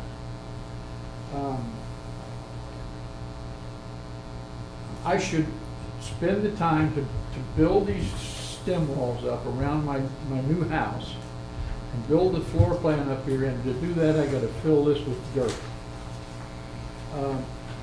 The neighbor next to me is an existing resident, and it's built right on grade. And there's a conflict there, first of all, in the character and appearances that we're trying to establish. And furthermore, we're suggesting, if I recall correctly, that there should be front porches on all of these, or stoops. And this is also out of the Seaside manual. And the object is that Miss Ponder is sitting on her porch 3.5 feet above the sidewalk that I'm on, and she can't be any closer to that sidewalk than 10 feet, and you've got to have a porch. And I come by and I say, "Hi, Miss Ponder," and she says, "Well, Mr. McGee, isn't this a great place that we created here?" But you imagine if you own a piece of property and you're trying to sell that. And the visions that we have here, and this is one of the reasons that we really need to get a workshop together and get a better understanding of what this document says. The concept, I believe, is correct, but it does have some that's problems. enough talk for me. I think it does have some problems, but we're also dealing with the fact that we have flooding in our area. And the houses that sit, like my house that flooded, sits plain. Now, I'm not an architect, so I'm saying what I think. Sits plain and don't have a stoop or don't have a raised area. You understand? That's going to do the flooding. And we're dealing with the city. Right now, the city is not really trying to help us with the flooding in the Midtown area. They say things, and that's good, but I want to see some action. And until we have some action, we have to have a concept of what we want to be the future, because we don't know when they're going to fix the flooding. And if you keep building houses flat, they're all going to be flooded. That's what I'm saying. That, you know, and I know you're talking about the form-based concept, and that's what this plan, one of the things that this plan is made of, what Dr. Huffman was talking about, Professor Huffman was talking about. And I agree with you, Kim, we do have issues. But my issues are that we need to get this plan passed and then work on that, because the LDCs and all of that, they're not working right now. Do you know the LDCs are not coming with this plan? That may not happen till next year.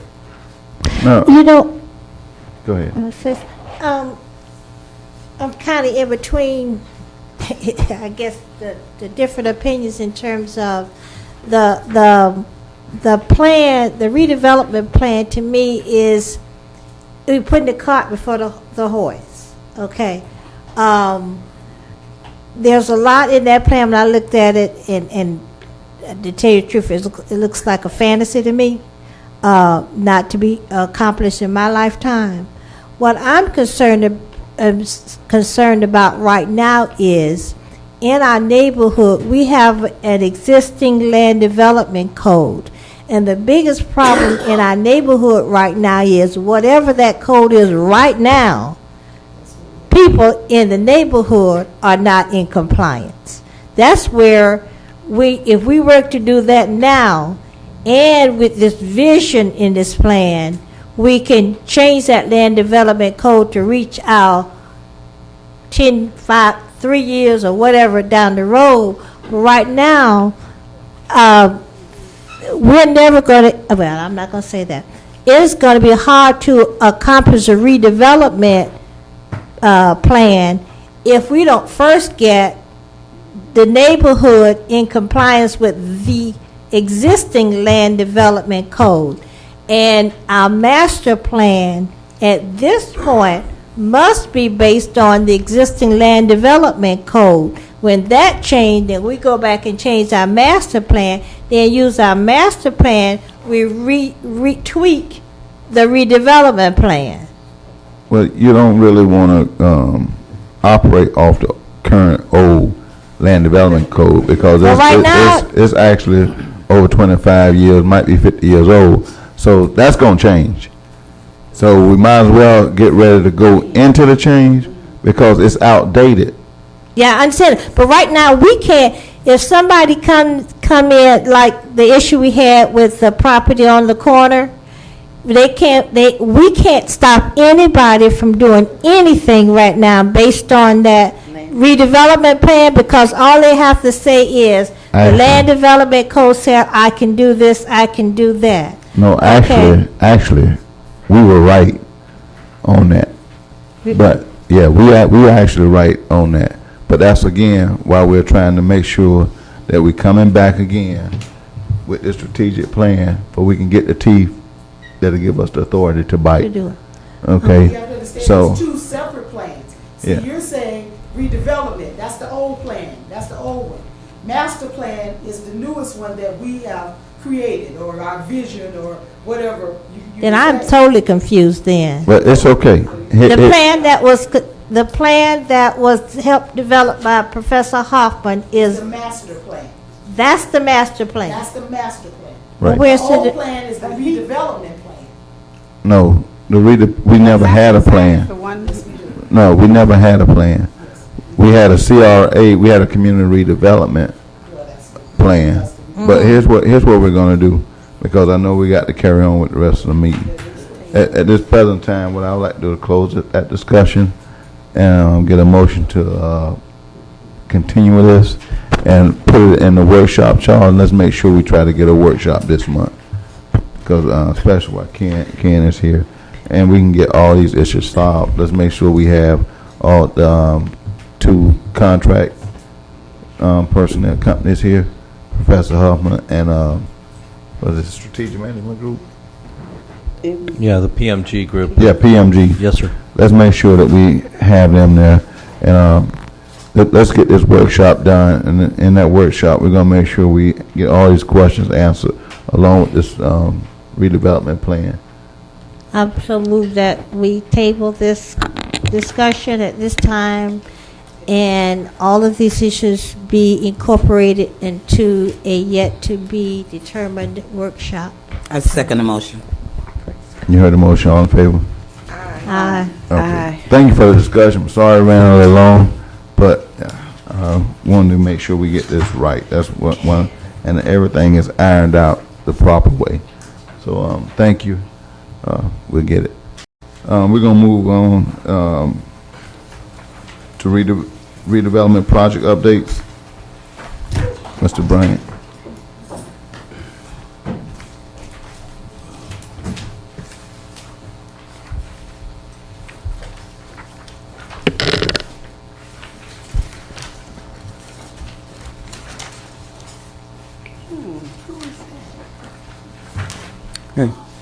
Board, before I get into my report, we have here tonight Mr. Michael Burkhalter.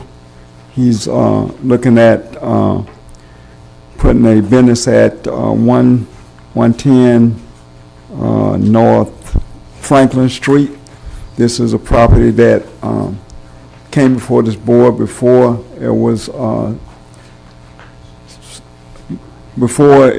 a stereo shop. At that time, the tenant at that location at that time came in, did a site plan review that came before this board. They had to make a lot of changes and bring that building up to code. The gentleman here tonight into not for approval from the board tonight. We're not asking for approval. He's here and maybe to present to you, and you can ask him any questions if you have any. I've reviewed his documents. I gave you a copy of the documents before you. He's actually went before the Orange County government and the chief planner, comprehensive planning section of Orange County to basically do the same thing he's asking to do here in Daytona Beach. And they reviewed his application, and he was approved to do he's looking to do a mechanic repair, auto repair shop at that location. He does understand a lot of stipulations that go along with that property as far as the codes for outside storage and outside repair work that he can't do at that location.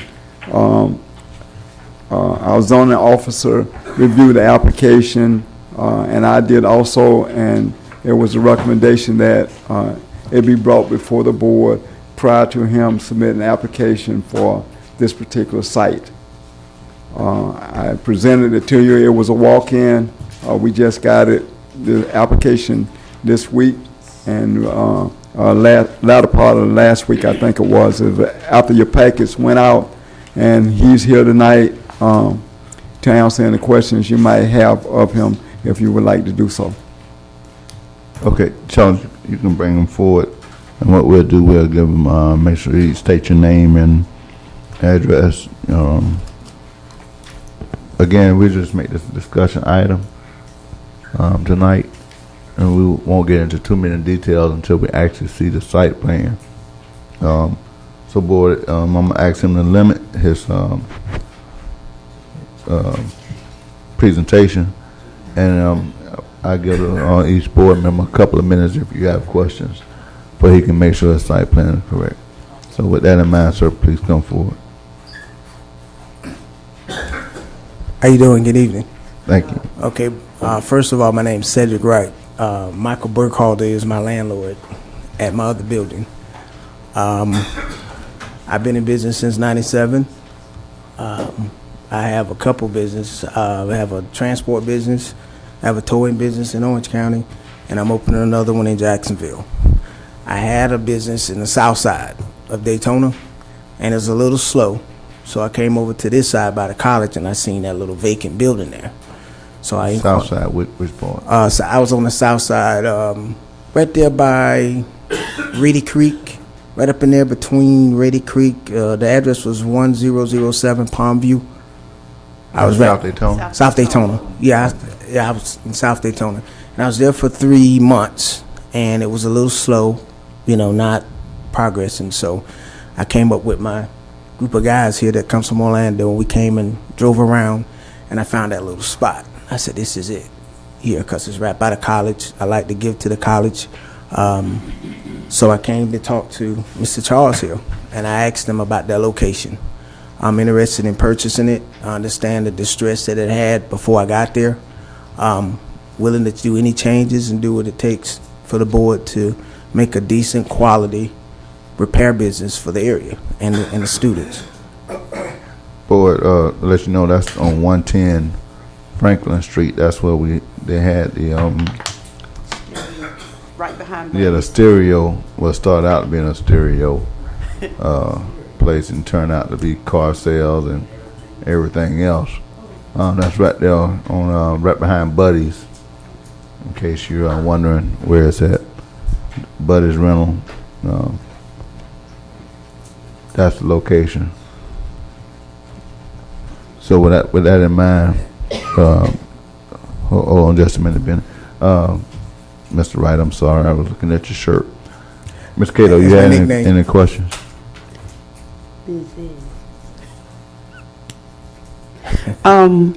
Considering you've been in business for 15 years, how many employees will this site have?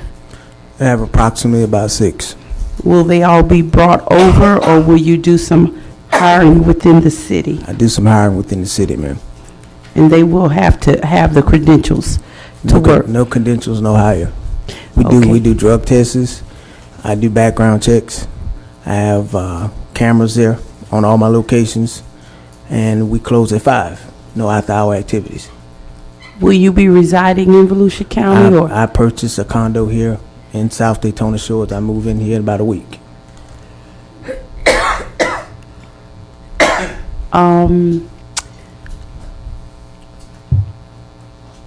Considering that's a thoroughfare with a lot of traffic, you're off the main street, International. Right now, mechanic-wise, I think there's Bennett on Orange Avenue. Do we have any other mechanic shops in Midtown area besides Bennett, right there by the Orange Avenue, by the railroad track? He's been there for years.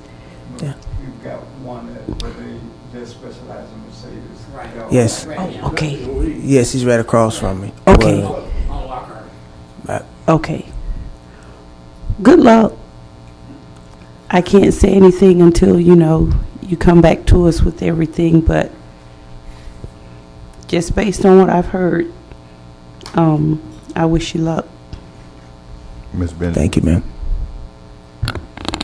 The only thing I say about the mechanic shops, and I hope to God that none of them look like Orange Avenue. No, we a little. I'm really sincere, Mm-hmm. and hopefully that the place will stay neat and clean, and that you're not here like the last person that came here and sold us, and we gave him, and it turned out to be everything but what it said. Well, I gave Mr. Charles here some pictures. You're welcome for me to bring some brochure pictures of my Jacksonville location and my Orlando. We clean. We have cameras. Everything's there. They don't abide by the rules. They're gone. Got my blessing. 15 years of it. I'm still here. I thank God. Ms. Simonet. When you say you, they don't abide by the rules, who is they? Meaning they as in... You say they don't abide by the rules. Oh, I was meaning my employees. She was discussing about the certain things and the criteria of who you hire. Yes, I'm going to be there. That this place exactly. I have someone running my Orlando branch, which I have 8 employees there to preside here. I stay here, because I've been in Orlando all my life. I wanted something different, so that's why I resided here. And it's doing pretty good. It's doing great. It's time for me to move on. Well, I listen. Like I told him, I had the same problem in Orlando. The place that I took over is in a community. It was about 12 years ago. It was a meth lab, and no one would be able to had the guts enough to go in there and change it. Mm-hmm. So what I did, I went in there and changed it, put cameras up, cleaned it up, and I'm still there to this day. Okay. Well, good luck. Mm-hmm. Ms. Dr. Jameson. Ms. Hurd. It's a repair shop. Which models cars do you repair? I repair all cars up to 2013. I have the state-of-the-art equipment. Oh, okay, state-of-the-art equipment. Yes, ma'am. Well, I was just wondering, I have a 78 Riga that needs to be done. Well, ma'am. No, I'm serious about what you were doing. It's not a shade tree mechanic No, or ma'am. nothing like that. No, ma'am. I love old cars. Matter of fact, I have 5 of them. I have a 74, I have a 77 Monte Carlo, I have a 68 Cutlass. I do restore old cars. Yes, I do that. Well, good luck to you. Thank you, ma'am. We're willing to give you a try. Thank you. We haven't had very much good luck with automobile repair places, I understand that. and we've been trying to discourage the automobile zoning in Midtown.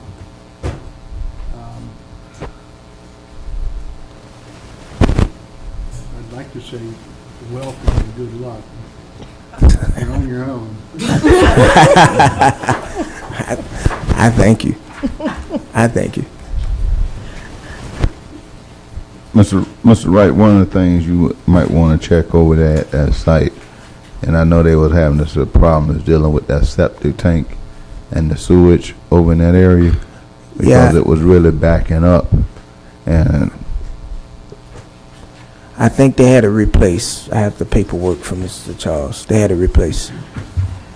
please triple check that because I know in that area it is a sewage problem.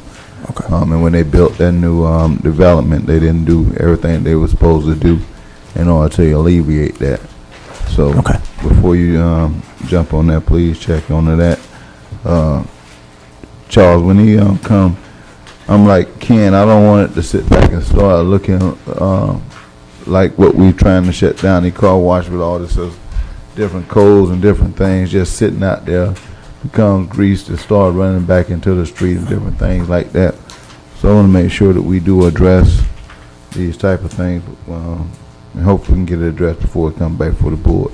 I thank you for your time. Thank you for sitting in. You're welcome, sir. Into the meeting for this period of time. And like I say, we won't get into it until we actually see the plan itself. Okay. Thank you for coming in. Thank you. Charles, what I would like to do is I want to move down to public comments, if any, and then we'll go into board comments, and then we'll move the board priorities and different things into the workshop. Unless I want you to discuss those things that you got to put out, but then I would like for us to move into that. Okay, board, there's a lot of paperwork on your desk, but I wanted to make sure that the board was abreast of things that were happening in the area, and try to, what I did was, last meeting I wrote down things that board members said and tried to address some of those issues that the board had. Hopefully I was able to address some of them. We do have some garbage cans on MLK. Good job. Yes.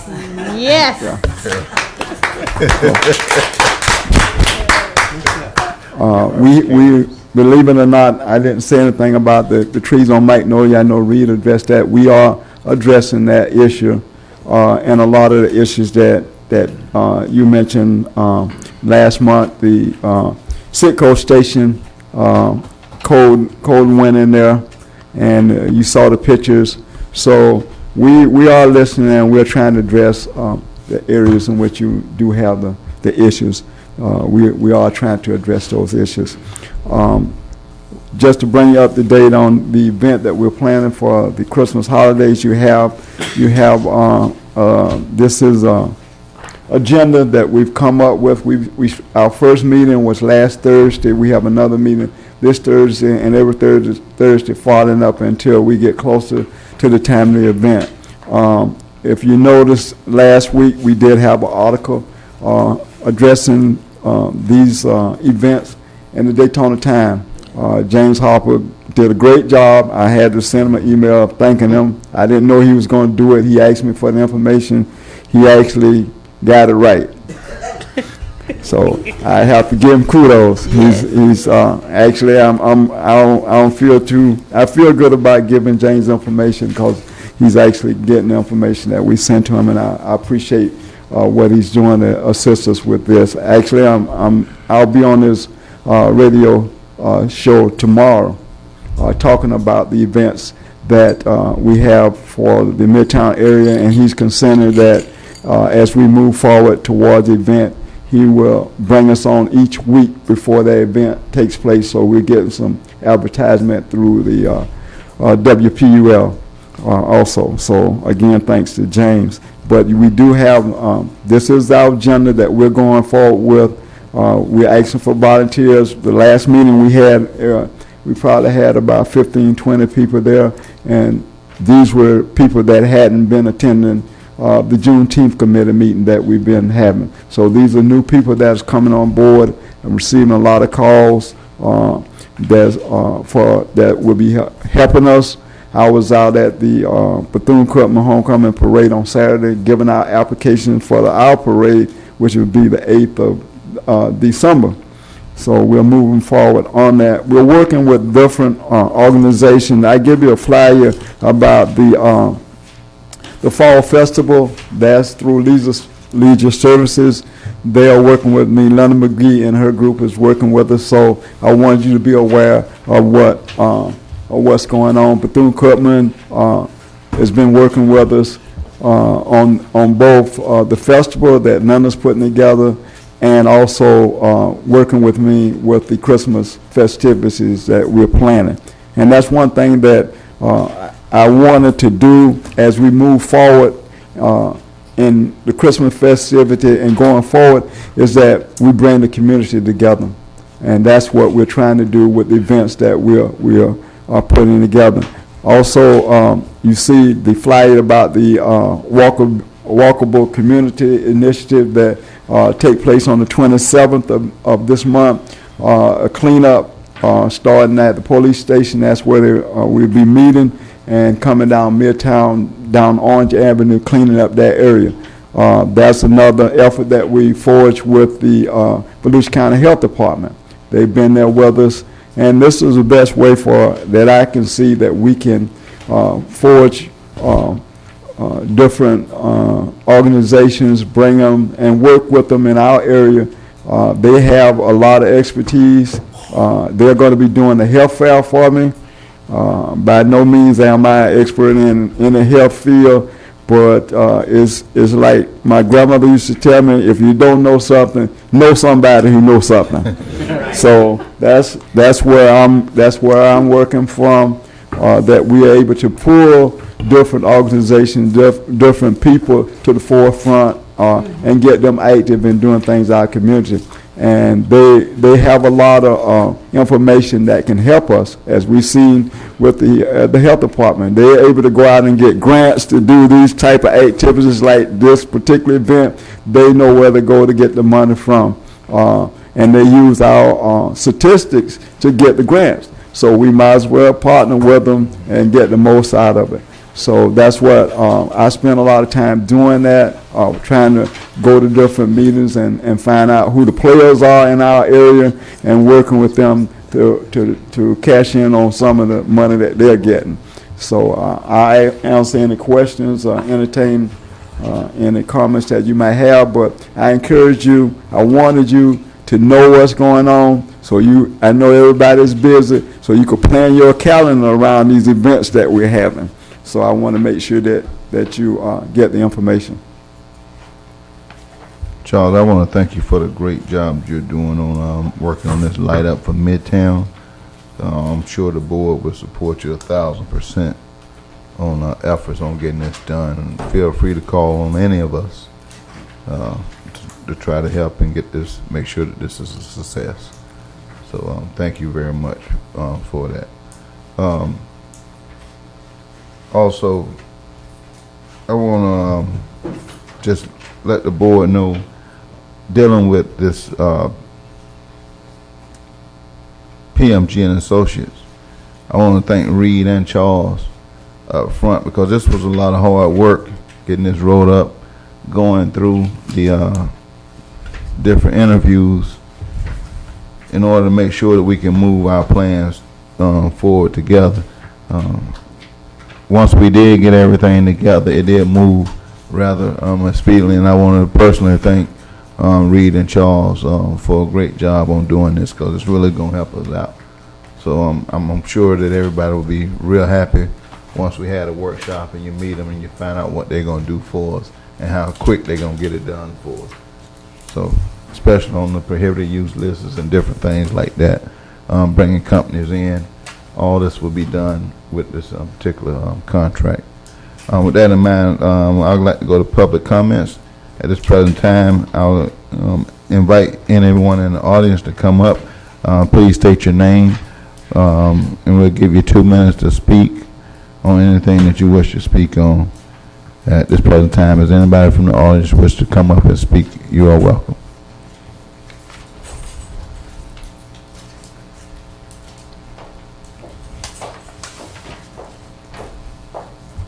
Good evening. Good Kathy evening. Washington, 937 Lockhart Street. As I received the code enforcement report, I reflected on a number of things that you all have brought back to the board over and over, back to Hector over and over. One of the items is that restaurant equipment shop, a restaurant equipment store, it needs to be monitored, because I've watched them drive trucks up there, unload refrigerators. They're every place but in the street. And this mess sits there day after day. Then the truck, they'll move the truck and it's there.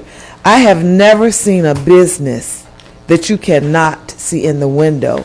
I really don't understand what's going on in the shop, because you don't see anything going out. But about 10 years ago, there was an accident, and a car went through that window. The young lady went through the window. Since they repaired that window, there is every kind of restaurant equipment there right at the street in that shop. The sidewalk is maybe 2 feet from being flush to the building, and the sidewalk is no more than about 3-4 feet wide. So it's almost as if when riding down the street, you can reach out and touch the window of the restaurant equipment shop. It's an eyesore, and the fence that they put up is a bigger eyesore. I don't know how they permitted it to go up that close, picket fence to go that close to the street. We talked about on Beachside, Atlantic Avenue, when we put the motels right there on the street, on the sidewalk. This is just as bad. And then it's in this particular neighborhood, it's awful. Citgo, I didn't check to see if they'd taken all the garbage out of the windows, but I've noticed after going in, you can't see in, and I think it's planned because of some of the things that's going on inside. It's awful. Citgo is another version of what's going on over on Orange Avenue. And then this convenience store that's across the street from the restaurant equipment shop. I'm bringing these up because I pass them 3 and 4 times a day. I saw drug deals being made there today, right out front at 5:05 this afternoon. They also have enough signs advertising everything under the sun such that you can't see what's going on inside.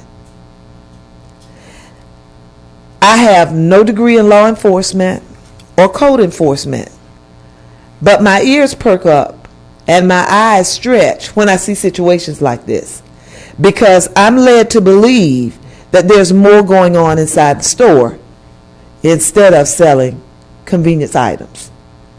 And it does not take a rocket scientist to figure this out. How is it they can get away with this in Midtown and they can't do it anyplace else? I think code enforcement needs to be held to their task. Midtown is just as important as any other part of town, and there needs to be a closer watch. Don't tell me we're monitoring it. Let's do something about it. Let's begin assessing some fees to let these people know we mean business. Also, a housekeeping chore. Your microphones, they don't have the best sound. I've attempted to watch this at home, and if you don't speak directly into the microphone, the people watching this don't have the vaguest idea what's going on. If you don't speak directly into the mic, they can't hear you. Even you, Mr. Ivy, as strong as your voice is, it comes across muffled if you're not right into the microphone. So I don't know if the system needs to be checked or the person that's monitoring needs to monitor a little closely, because I know with the planning board, if we're not speaking loud enough so that it's heard clearly over the lines, we get a red button that tells us you need to speak up. So in order for people to have input or to become involved, they need to know what's going on, and if they're watching it, they don't have any idea. That's why I'm here tonight. I had planned to stay home. Then I thought about it. I couldn't hear it, so I'm here. Thank you. Thank you, Ms. Washington.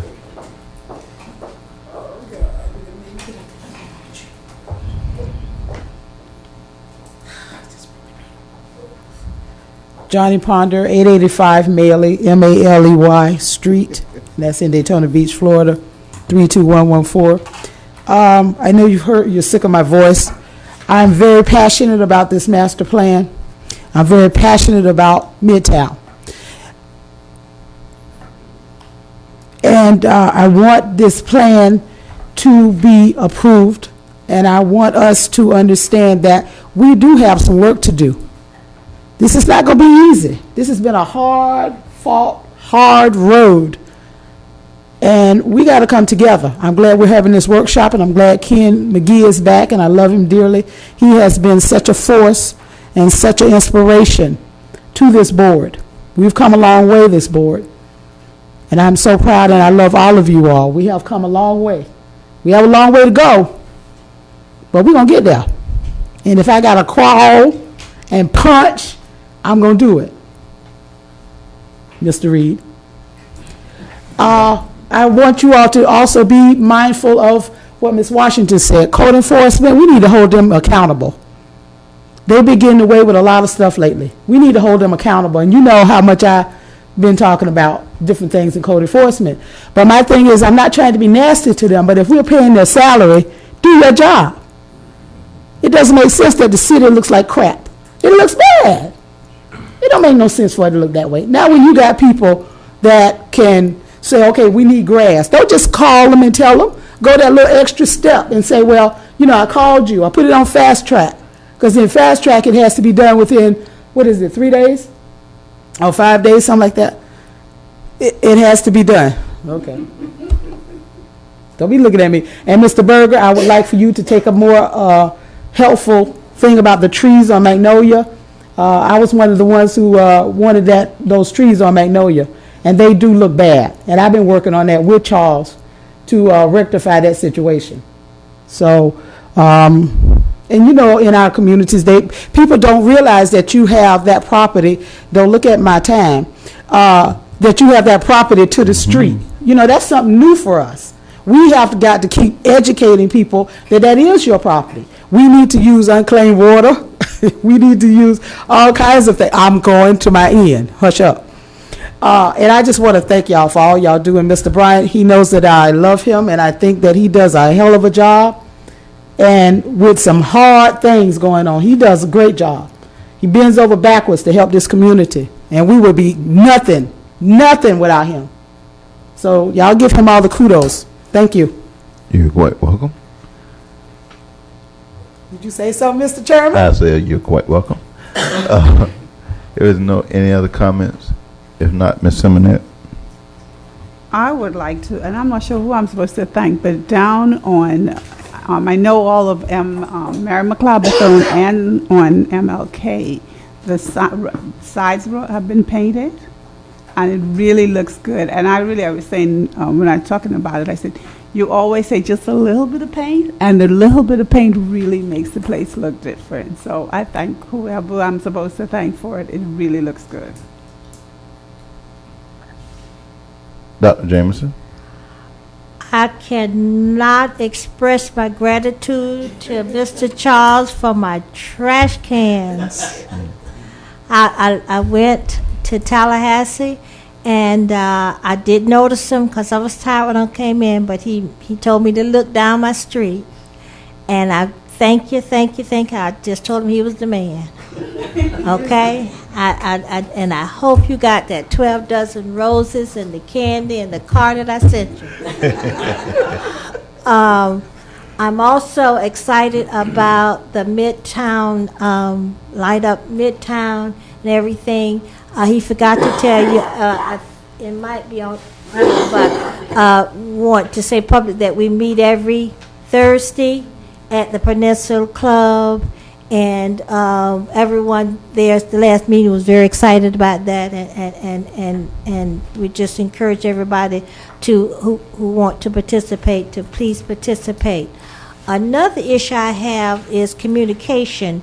As I said, I saw the thing in the water bill about you're responsible for your curb, but I just happened to glance at it because I really don't read all the stuff they put in my bills. Once you see the bill, that's it.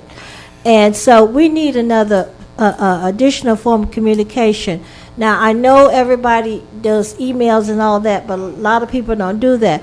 And I wonder if we could set up a system, and not Charles do it, but say, we used to call it listservs, where every church, we get the email for a representative of every church, and we can send out information, because that's where we get most of our information, from the church brochure. Find another way to get information out, and maybe which is also email, I guess, but at least somebody in the church, a church secretary, can get this information and pass it on. And the last thing, this walkable community initiative. I was wondering if Charles, what kind of additional volunteers were you seeking? Because a lot of the colleges have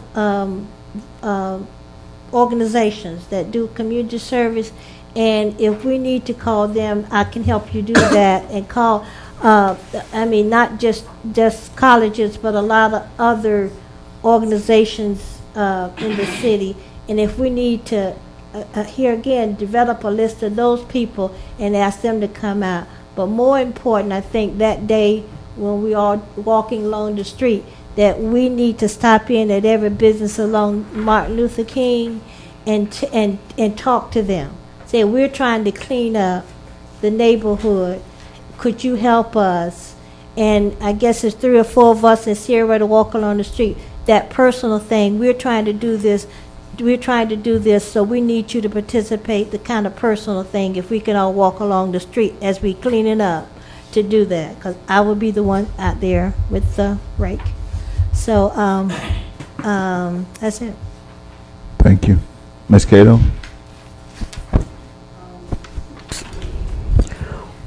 Once again, I always like to start off by thanking Mr. Berger and our attorney and Charles for all of the hard efforts that they put in to make sure that we have our information beforehand, and they're leading and advising us in the right direction. And I'd just like to say, although we don't have the opportunity to meet as a board or congregate as a board, I really feel like we've become united with the issues that are at hand. One, with trying to make Midtown look better, and the respect that comes with that, and also with the master plan. In the beginning, we were very quiet, not knowing the questions to ask and how to go about getting the efforts, but the money and the time that's been spent on this master plan, I think it has really brought us to a level of being closer united. I have a question about the Magnolia project that's going to have some changes done. Will there be irrigation with that this time, or are we planning something other than magnolias? Charles, I don't think there's going to be any irrigation, and it's the recommendation of the people who do this work, there's not going to be any irrigation needed after the initial planting and watering. Okay. No, there won't be any irrigation. What we plan on doing is we've had a company to go out and clean around the trees, irrigate and fertilize them, and we thought it wouldn't be fair for the residents just to say, here are these trees, you got to maintain them. We want to show them how it's supposed to look, and then once that is complete, then we'll educate them. I go out and go door to door talking to them and get a letter. But initially, we wanted to clean it up so they could see how it would look, supposed to look. Okay. And my other comment is that Midtown is always looking for new businesses to come in and invest in our neighborhood, and not to be mean to the client that came before us tonight, but we just want to make sure that they're held accountable. Even the older businesses, we're not up here to just boost individual, self as a board. We just want our area to look like it should look, and that if one business comes in and they adhere to all the policy and procedures, it'll reflect on the next person that comes before us, that you just can't come in Midtown and open up any type of business. Thank you for the workshops that will be held. Each one gives me a lot more clarification of what goes on. And there is a group that we don't target that much, and I don't know if we can target them as a city, and that being the school board, but Ms. Hurd could probably tell us. But every year, every senior graduating has to complete 75 hours of volunteer service. So I think if we can get out to the high schools, I don't know about middle schools, about volunteers for the Light Up Daytona project that's at hand. I don't know if Mrs. Hurd gets a master copy every year of the schools, but I do know there are a lot of young people that I come in contact with wanting to know where they can go volunteer. So, main thing I usually say is try your churches and your community centers, but I'm sure there are other places and businesses, but I don't know if this would count. Because there is a criteria. Yeah. Well, you didn't see the email that I sent out. I know Ms. Washington's been very instrumental in assisting us with getting volunteers. I've sent it out to all the universities, all the contacts that I have at the schools. But if you have a different contact, or Ms. Hurd or someone have a different contact that needs to get the information, if you give me their contact information, I'll make sure they get it. But they receive all the information, the information about the cleanup. Also on there, each email that I sent out is community service hours are available upon request. So they will get a letter from whomever is sponsoring that event if they ask for it. But we are trying to contact and get as many youth involved in all the activities that we have as we can. And thanks to our chairman and vice chairman. I understand you all attend a lot of meetings, and I know it takes up a lot of time, but I am very thankful for the information that you bring back to the board. And it's so good to see Mr. McGee again. Thank you. Ms. Benjamin. To the board, Mr. Reed, I want you all to know that my last meeting with you will be in November. I am resigning. I have enjoyed it, but I have other things to do.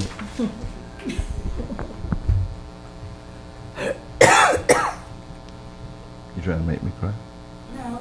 Oh. No. Mr. McGee. Does it mean you're going to be here in November? I'll be with you, baby.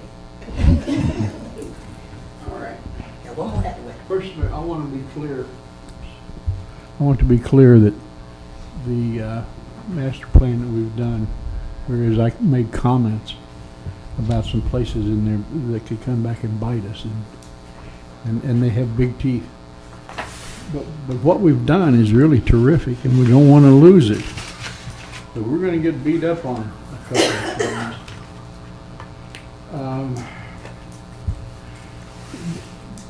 The motorcycle place on ISB. My recollection is that that was a 1-year lease with an option to purchase. That would be if we wanted to have a grocery store, that would be a great place for us to own. It's got a parking lot, and it's got everything that a grocer really wants. But before you got, I mean, this is short notice, but you would need to discuss the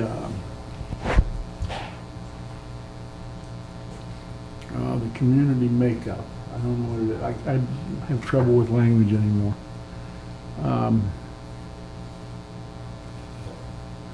You would need to get some indication from some major grocers such as Publix or Winn-Dixie or some of those people. I see that we have a Save-A-Lot up at the shopping center at the corner up there. But the reality is that we're not going to get a grocery store next to your house.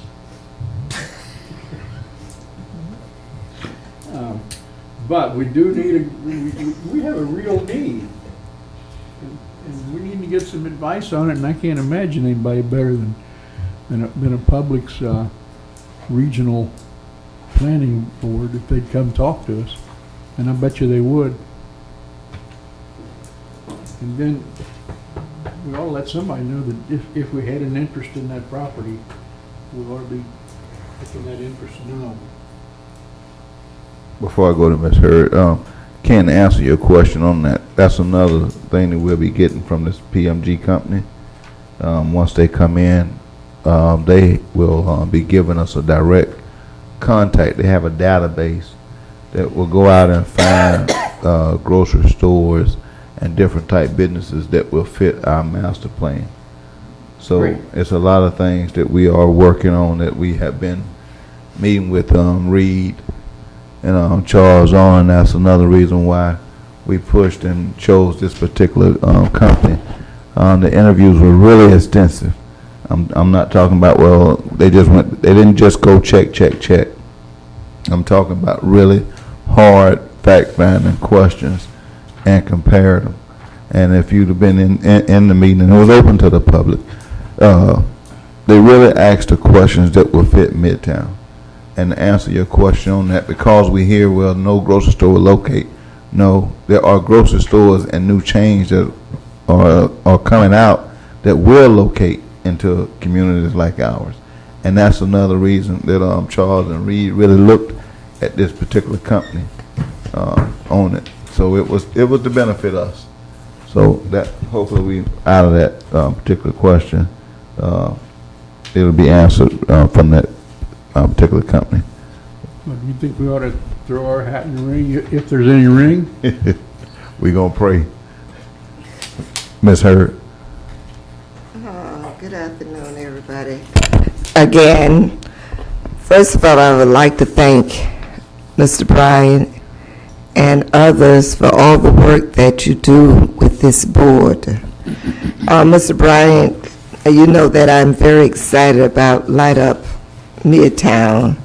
I was looking over your outline in which I would talk about that Thursday at the meeting.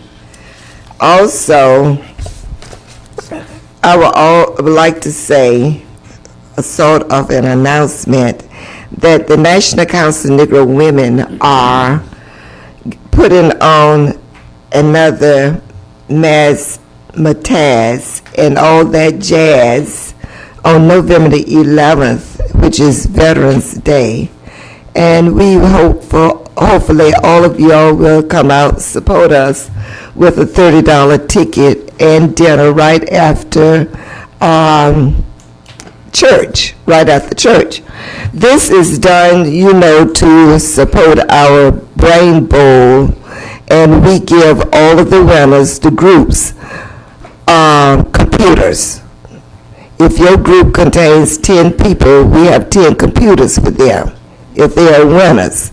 So with your support, we will be able to carry this out. Also, with the new business coming into town, good luck to you.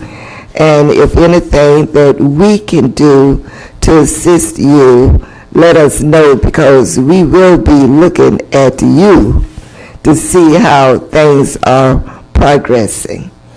Again, thank you, Mr. Ivy, for all your work.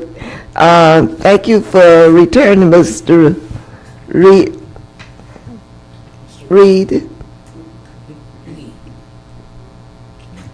Again, thank you. And hopefully you're feeling much better. I feel just. I know we just put energy in you when you saw all of these beautiful faces. Right? Okay.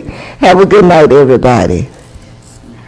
Charles, just a couple things. The workshop, as soon as we can get it scheduled, Zero High Tops, make sure we can get your companies down here, preferably on a Thursday evening, about 4:30, probably a good time, if we can get it around that time this month. Also, to update you also, the law school is still moving forward. They have been talking with staff and the city manager, so they're getting their documents together. So hopefully that negotiations is continuing to move forward. The last I heard, they are continuing to move forward. With that in mind, I'd like to thank everybody. I know we had a short agenda, but when you have things that need to be discussed, it's best it's heard out. And but we will go into more detail. So when we have a workshop, please be prepared to come out and work, have your questions, and let's get everything answered before we can move it on the next agenda. And Mr. Shanks, again, welcome to the Midtown Redevelopment Board. Look forward to your input.